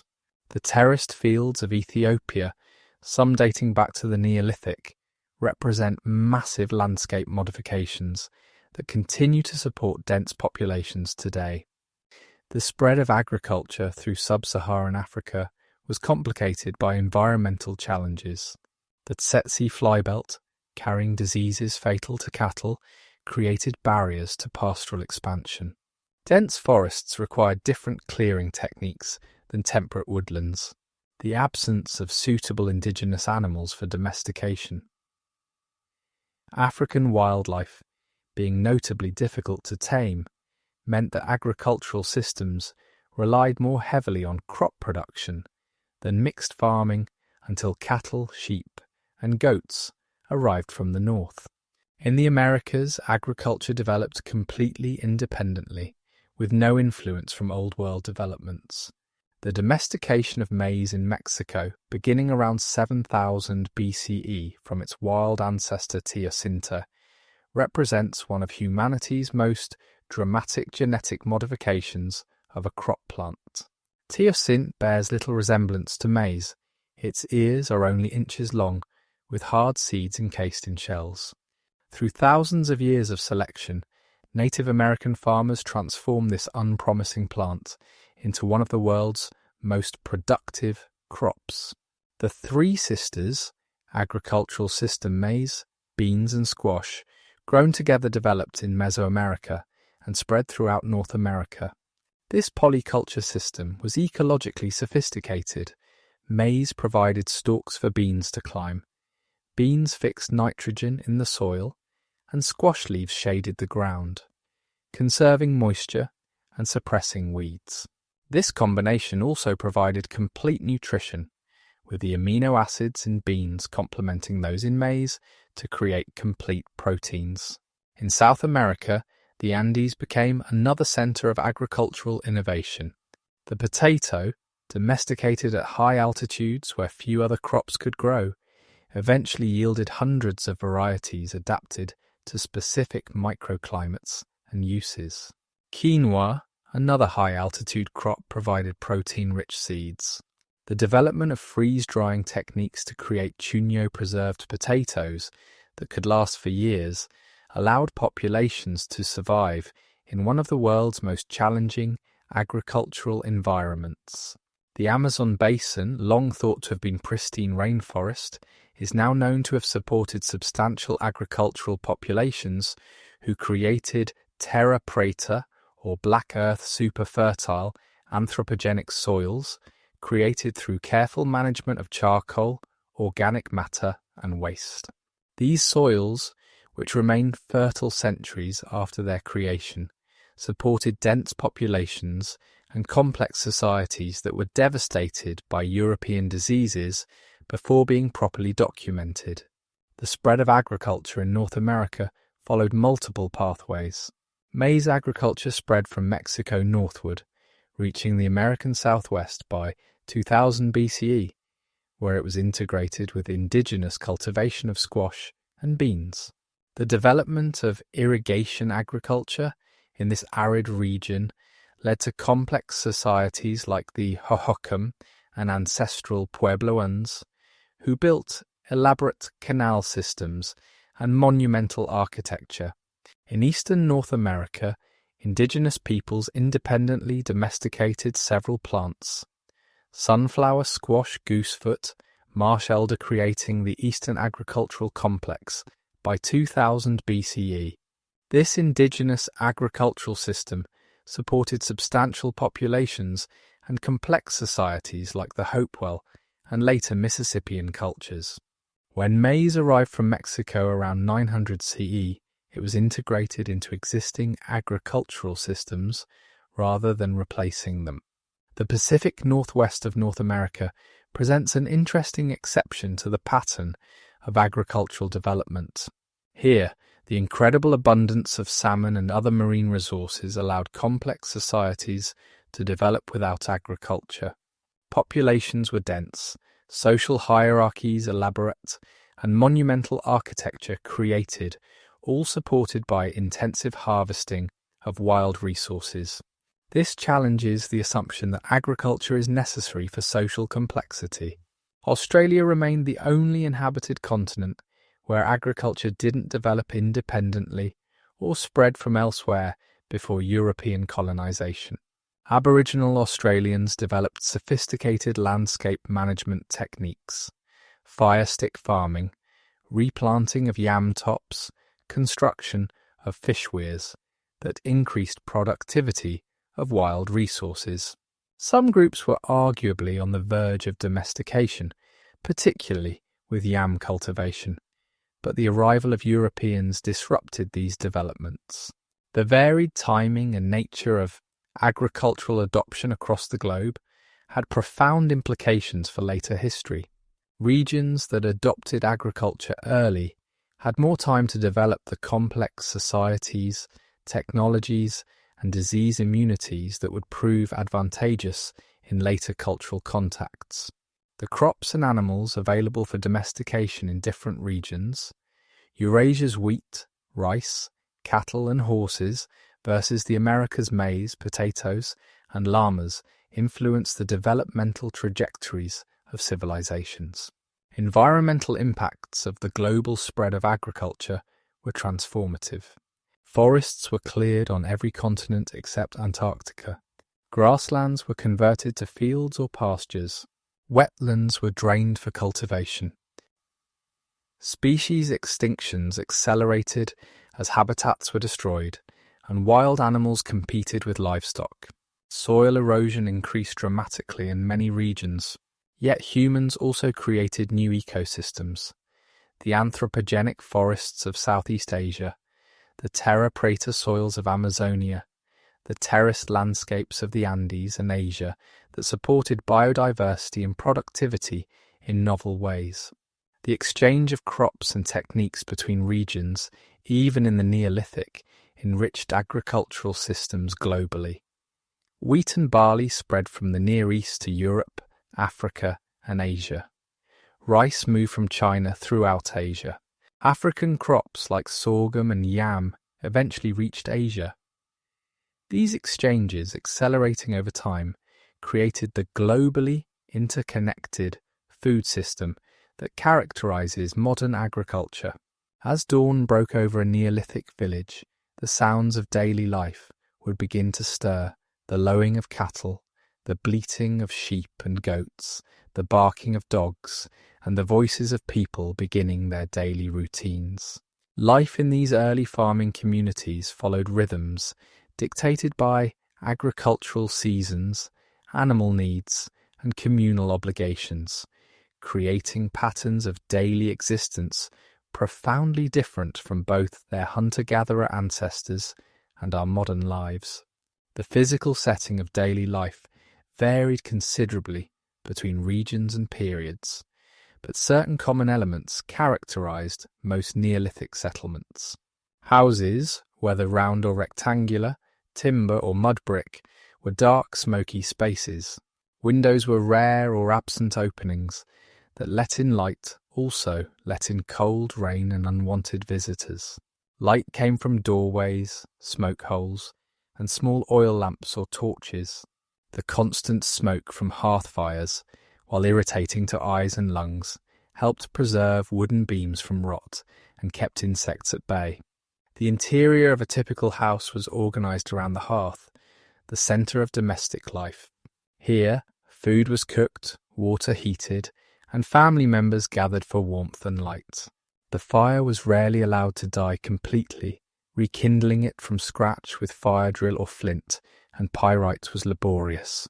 Someone, often the eldest daughter or daughter-in-law, would bank the coals each night and revive them each morning, maintaining an unbroken chain of fire that might last months or years. Sleeping arrangements were simple by modern standards. Most people slept on mats or low platforms covered with animal skins or textiles. In colder regions, entire families might sleep together for warmth, along with young livestock brought inside during winter. Privacy, as we understand it, didn't exist. All aspects of family life, including sexual relations, occurred in spaces shared with children, elderly relatives, and sometimes animals. The day began early, with sunrise or before. Women typically rose first to revive the fire and begin heating water and preparing the morning meal. This usually consisted of porridge or gruel made from ground grain, perhaps flavoured with herbs, honey, or dried fruits. Bread, when made, was usually a flat unleavened variety baked on hot stones or in clay ovens. Fresh bread was a luxury. Most days people ate bread baked in batches and stored. Water procurement was a daily necessity that shaped settlement locations and daily routines. Communities near rivers or springs had easy access, though water still needed to be carried in heavy ceramic jars or leather containers. Villages dependent on wells faced more arduous work, lowering containers on ropes and hauling water up for household needs. The labour of water carrying, typically performed by women and children, could consume hours each day. Food preparation dominated women's daily activities. Grain had to be ground into flour, a process requiring hours of hard physical labour. Using saddle querns, women would kneel and push heavy stones back and forth, their bodies rocking with the rhythm of grinding. The work was so physically demanding that skeletal remains of Neolithic women often show distinctive wear patterns in knees, toes and shoulders from years of grain grinding. A family's daily bread, literally, required hours of exhausting labour. Cooking methods were diverse but time-consuming. Boiling required carefully made waterproof containers, ceramic pots or tightly woven baskets sealed with pine pitch. Roasting could be done over open fires or in pit ovens dug into house floors. Fermentation was used to create beer, cheese, and preserved vegetables. Food preservation, through drying, salting, and smoking, was essential for survival through lean seasons. The knowledge of which foods could be safely stored, how to prevent spoilage, and how to prepare foods to maximize nutrition was crucial household wisdom passed from mother to daughter.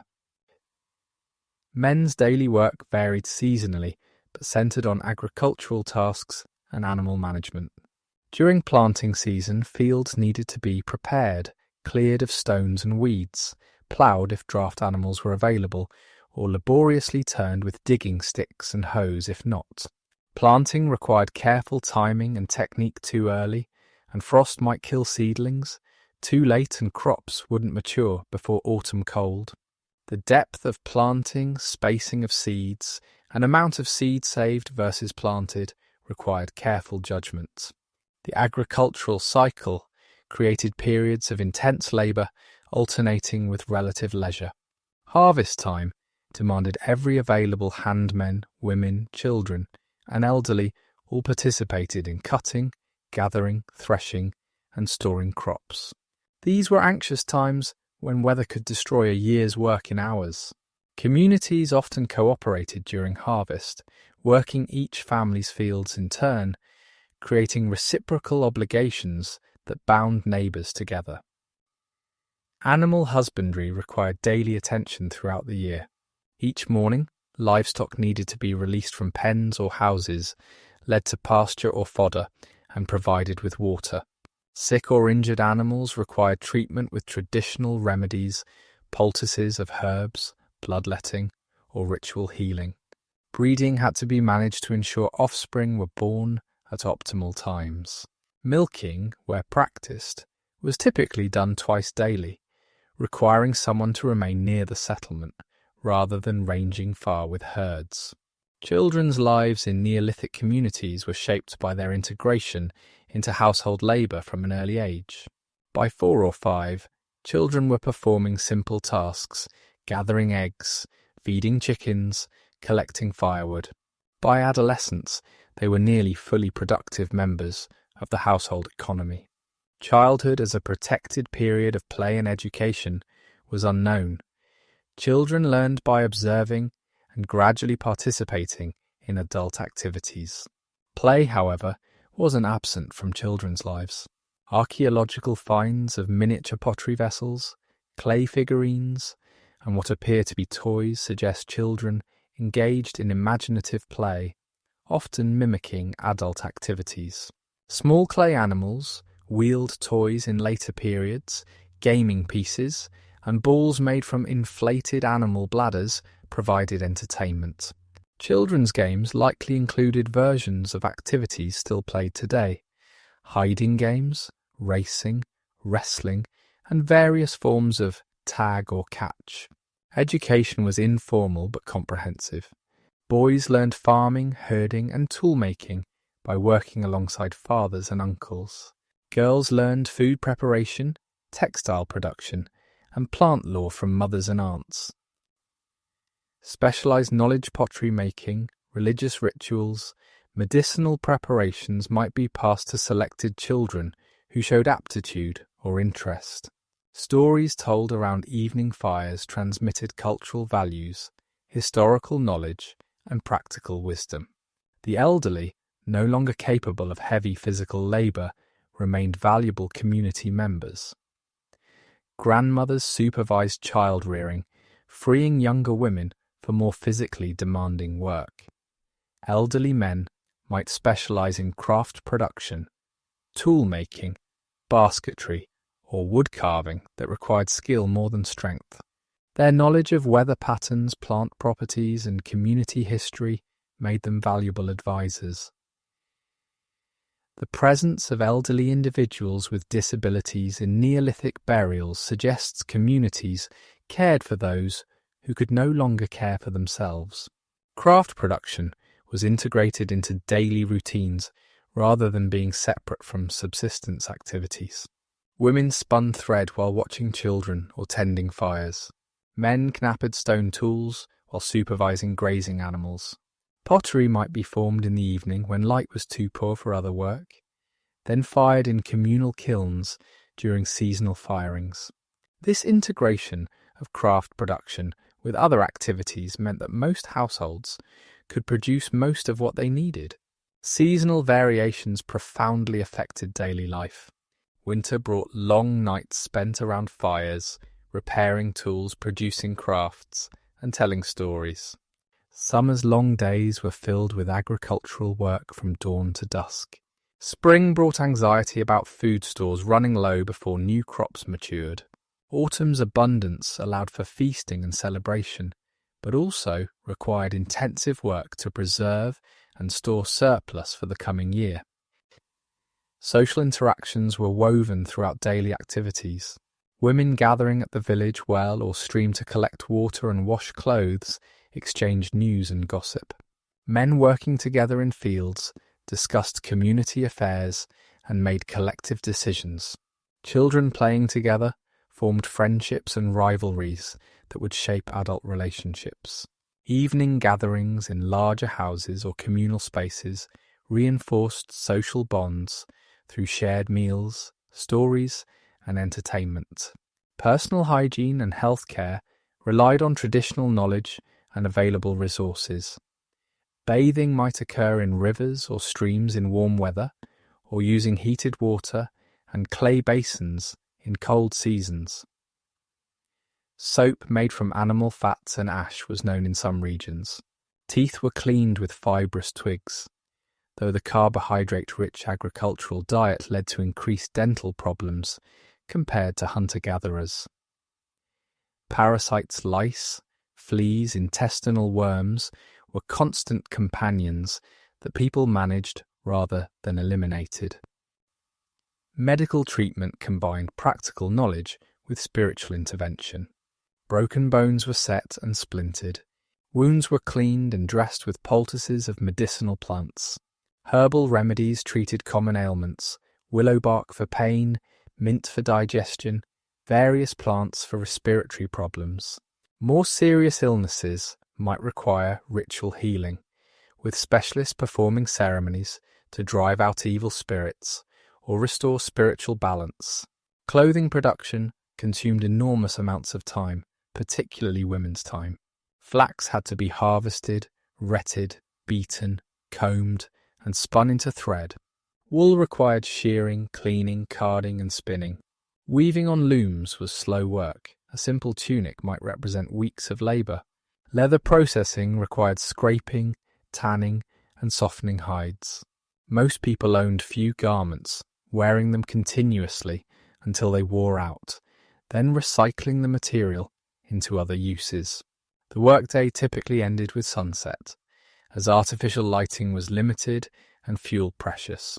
Evening activities were confined to those possible by firelight storytelling, singing, simple crafts, and socializing. Music, created with drums, flutes, and stringed instruments, provided entertainment and accompanied ritual activities. Dancing, both social and ceremonial, was probably common, though it leaves little archaeological trace. Privacy and solitude were rare luxuries in Neolithic life. Most activities occurred in the presence of others, and individual desires were subordinated to household and community needs. Yet within these constraints, people found ways to express individuality through personal ornaments, decorative choices in crafts, or excellence in particular skills. The tension between individual expression and communal conformity that characterizes all human societies was already present in these early farming communities. Leisure time, while limited, existed even in these hard-working societies. Agricultural life's seasonal rhythms created periods when less work was required. Religious festivals provided sanctioned breaks from routine labour. Archaeological evidence of board games, musical instruments, and decorative arts indicates that Neolithic peoples valued and created opportunities for recreation and aesthetic expression. The night brought its own activities and concerns. Darkness was profound without artificial lighting, making movement dangerous and providing cover for both human and animal threats. Night watches might be kept to protect livestock from predators or guard against raids. The sounds of night owls, wolves, wind in thatch carried different meanings than daytime noises, often interpreted as messages from spirits or omens of future events. Dreams held special significance in many Neolithic cultures, seen as communications from ancestors or glimpses of other worlds. The interpretation of dreams might influence important decisions about planting times, marriage arrangements, or community moves. The boundary between waking and sleeping life was more permeable than in our electrically lit world, with the mysteries of night holding equal reality to the certainties of day. As the Neolithic period drew to a close around 3000 BCE, the foundations of civilization had been firmly established across much of the world. The transformation from mobile bands of hunter-gatherers to settled agricultural communities had created new forms of social organization, technological innovation, and cultural expression that would shape all subsequent human history. The seeds planted during the Neolithic, both literal and metaphorical, were beginning to flower into the complex urban societies, writing systems, and state organizations that characterize civilization. Population growth was perhaps the most fundamental change enabled by agriculture. Where hunter-gatherer bands rarely exceeded 50 individuals and required vast territories to support themselves, agricultural villages could support hundreds or even thousands of people on much smaller areas of land. The ability to produce food surpluses meant that populations could grow beyond what natural resources alone could support.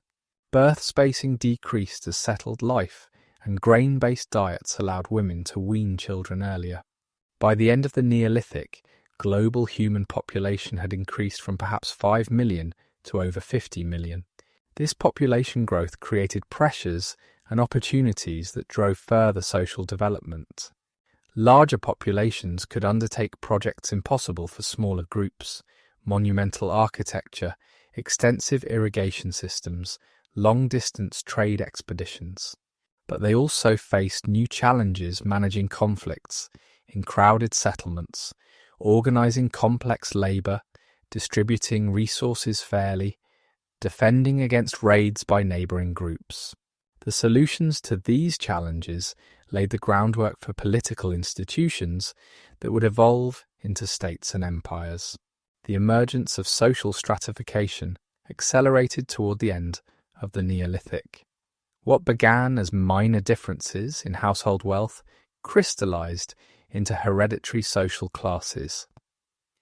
Elite families controlled the best agricultural land, accumulated surplus production, and translated economic advantage into political power. Specialized warriors emerged, freed from agricultural labor to perfect military skills and technologies. Craft specialists produced luxury goods that served as markers of elite status. Religious specialists claimed privileged access to divine knowledge and power. The development of proto-urban centers marked the transition from village to city life. Sites like Çatalhöyük in Turkey, though lacking many characteristics of true cities, showed that thousands of people could live in close proximity with appropriate social organization.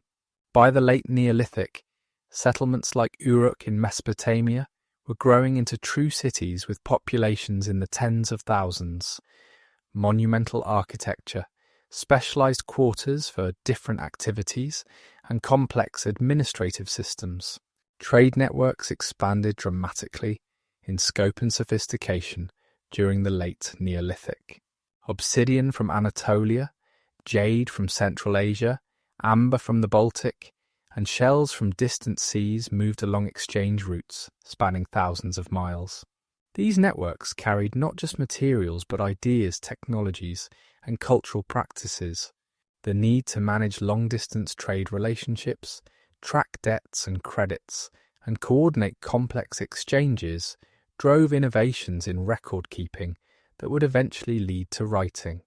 The development of proto-writing systems began in the late Neolithic, as communities needed ways to track agricultural surpluses, trade goods, and ritual obligations.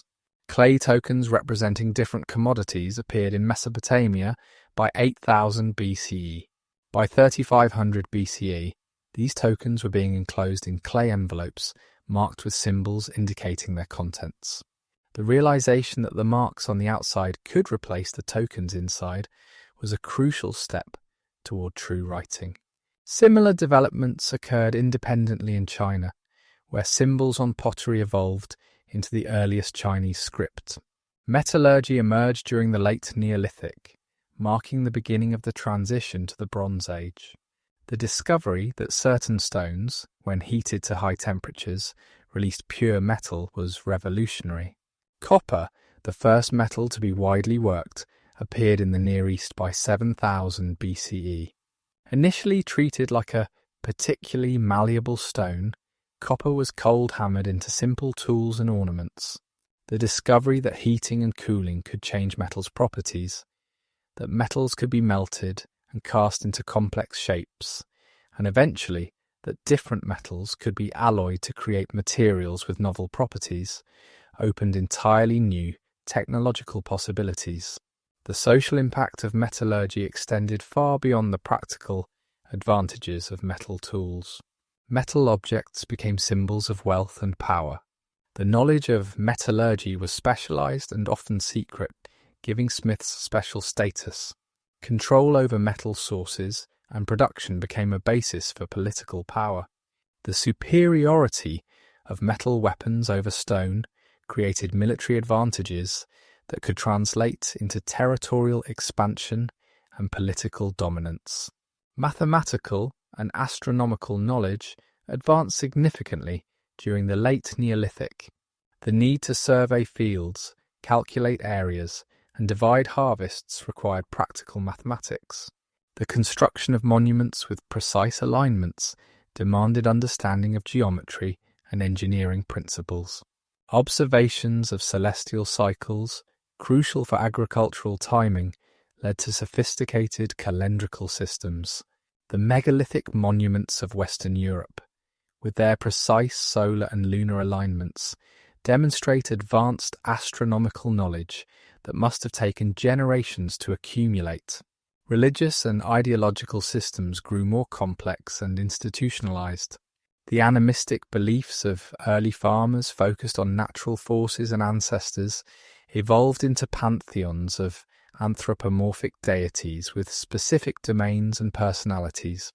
Professional priesthoods emerged, claiming special relationships with divine powers and controlling access to sacred knowledge.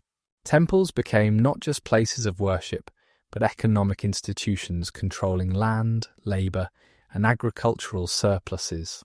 The concept of kingship began to emerge in the late Neolithic, though full-fledged states wouldn't appear until the Bronze Age. Leaders who had been temporary war chiefs or ritual specialists began to claim permanent authority. The ideology of divine kingship, the idea that certain individuals had special relationships with gods that gave them the right to rule, provided justification for hereditary political power.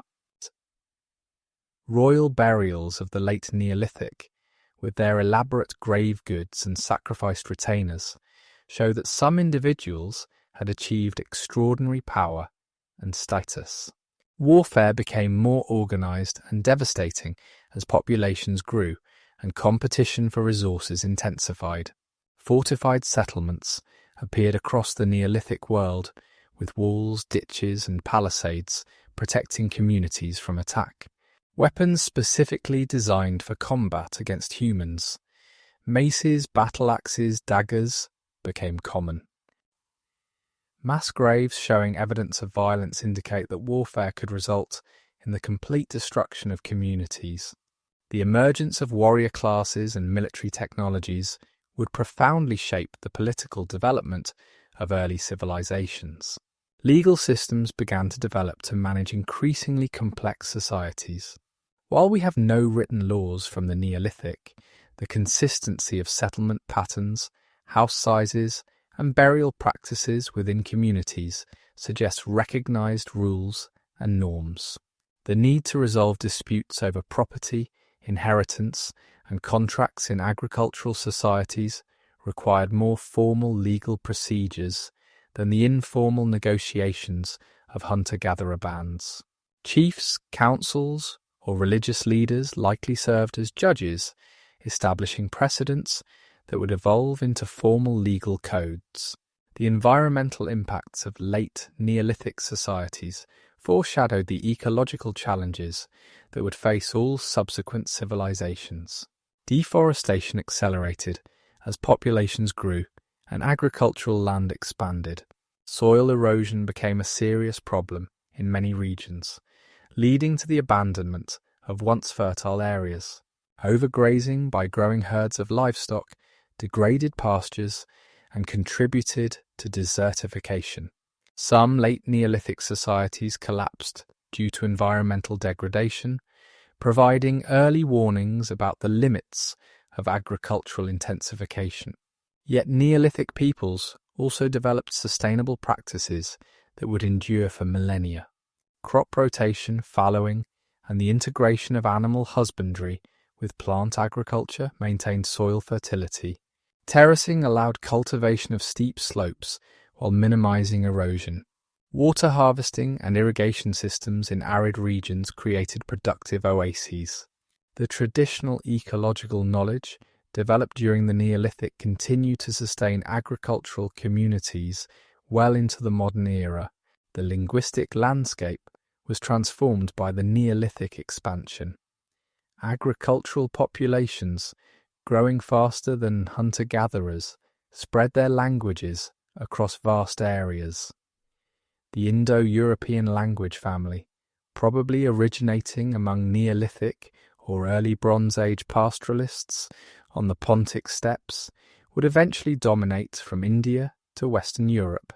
The Austronesian expansion across the Pacific, the Bantu expansion across Africa, and the spread of Sino-Tibetan languages in East Asia all trace back to Neolithic agricultural dispersals. Cultural innovations of the late Neolithic provided templates for later civilizations. Architectural styles, decorative motifs, and mythological themes that first appeared in Neolithic contexts continue to resonate through subsequent millennia. The megalithic tradition of Western Europe influenced architectural concepts well into the historical period. Religious symbols and practices that originated in the Neolithic were incorporated into the belief systems of literate civilizations. The cultural creativity of the Neolithic provided a deep reservoir of ideas and images that humanity continues to draw upon. The gradual transition from stone to metal tools marked more than just technological change. It represented a fundamental shift in how humans related to their environment. Stone tools were made from materials available almost everywhere, using techniques that any skilled person could master. Metal tools required specialized knowledge, rare materials, and complex trade networks. The Bronze Age societies that emerged from the Neolithic were more interconnected, more hierarchical, and more dependent on specialized knowledge than their predecessors. As the Neolithic gave way to the Bronze Age in different regions at different times, the pace of change accelerated. Innovations that had taken millennia during the early Neolithic now occurred in centuries or even decades.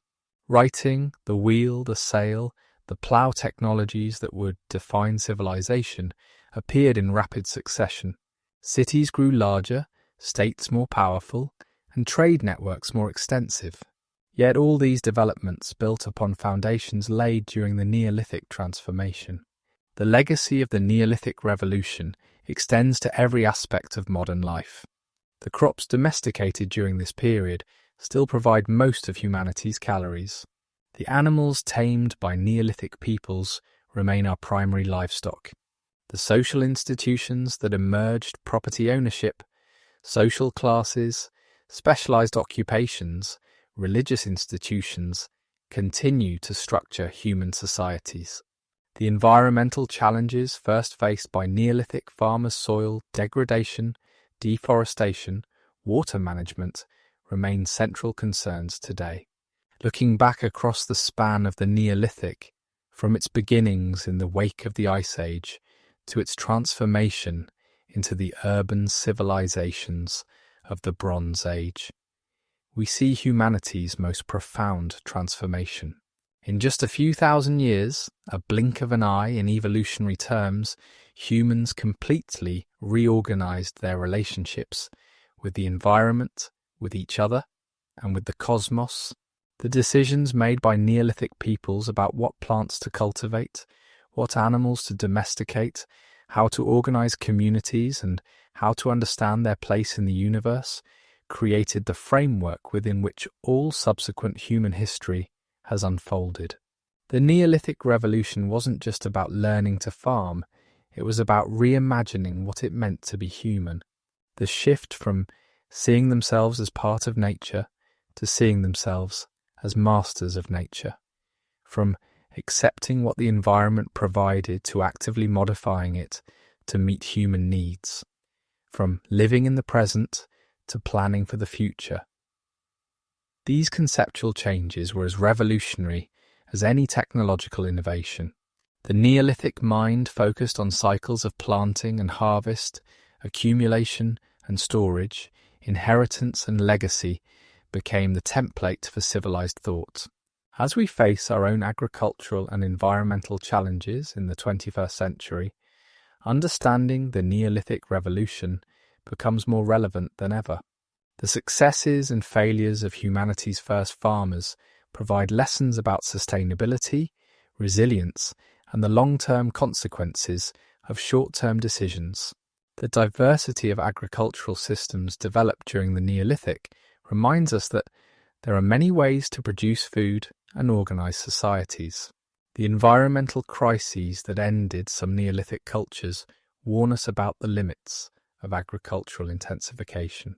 The story of the Neolithic is ultimately the story of human creativity and adaptability.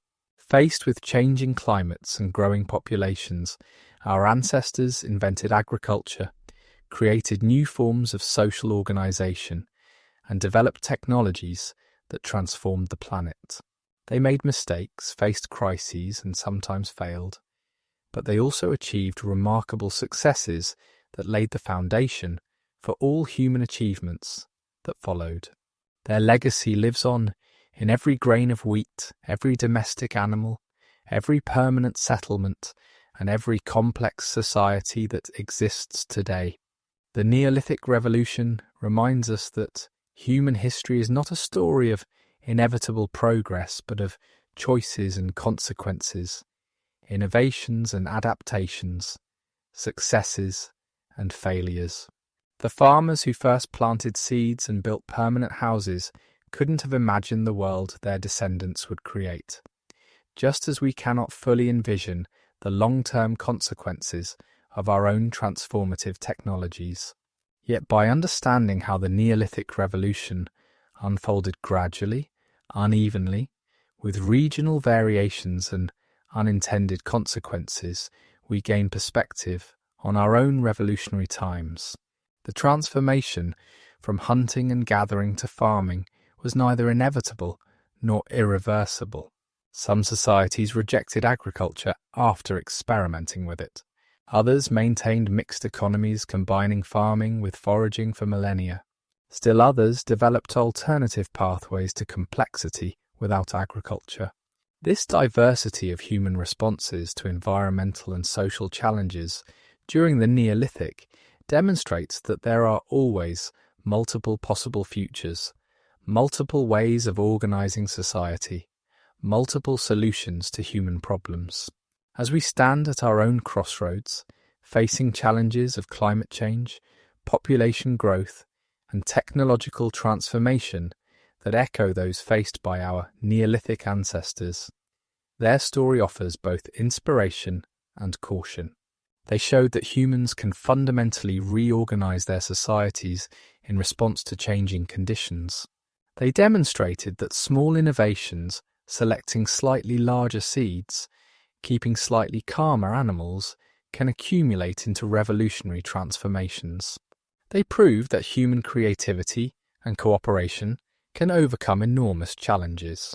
But they also showed that solutions create new problems, that short-term gains can lead to long-term vulnerabilities, that success in adapting to one set of conditions can create rigidity when conditions change again.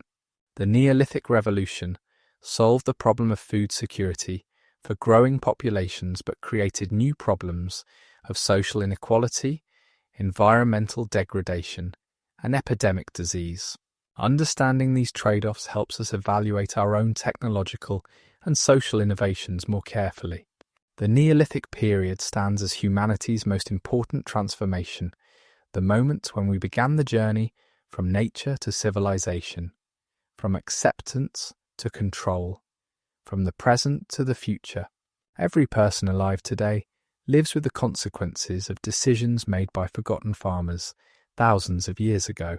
The seeds they planted, both literal and metaphorical, grew into the complex, interconnected, troubled, and magnificent world we inhabit today. Their revolution continues, and we are all its inheritors.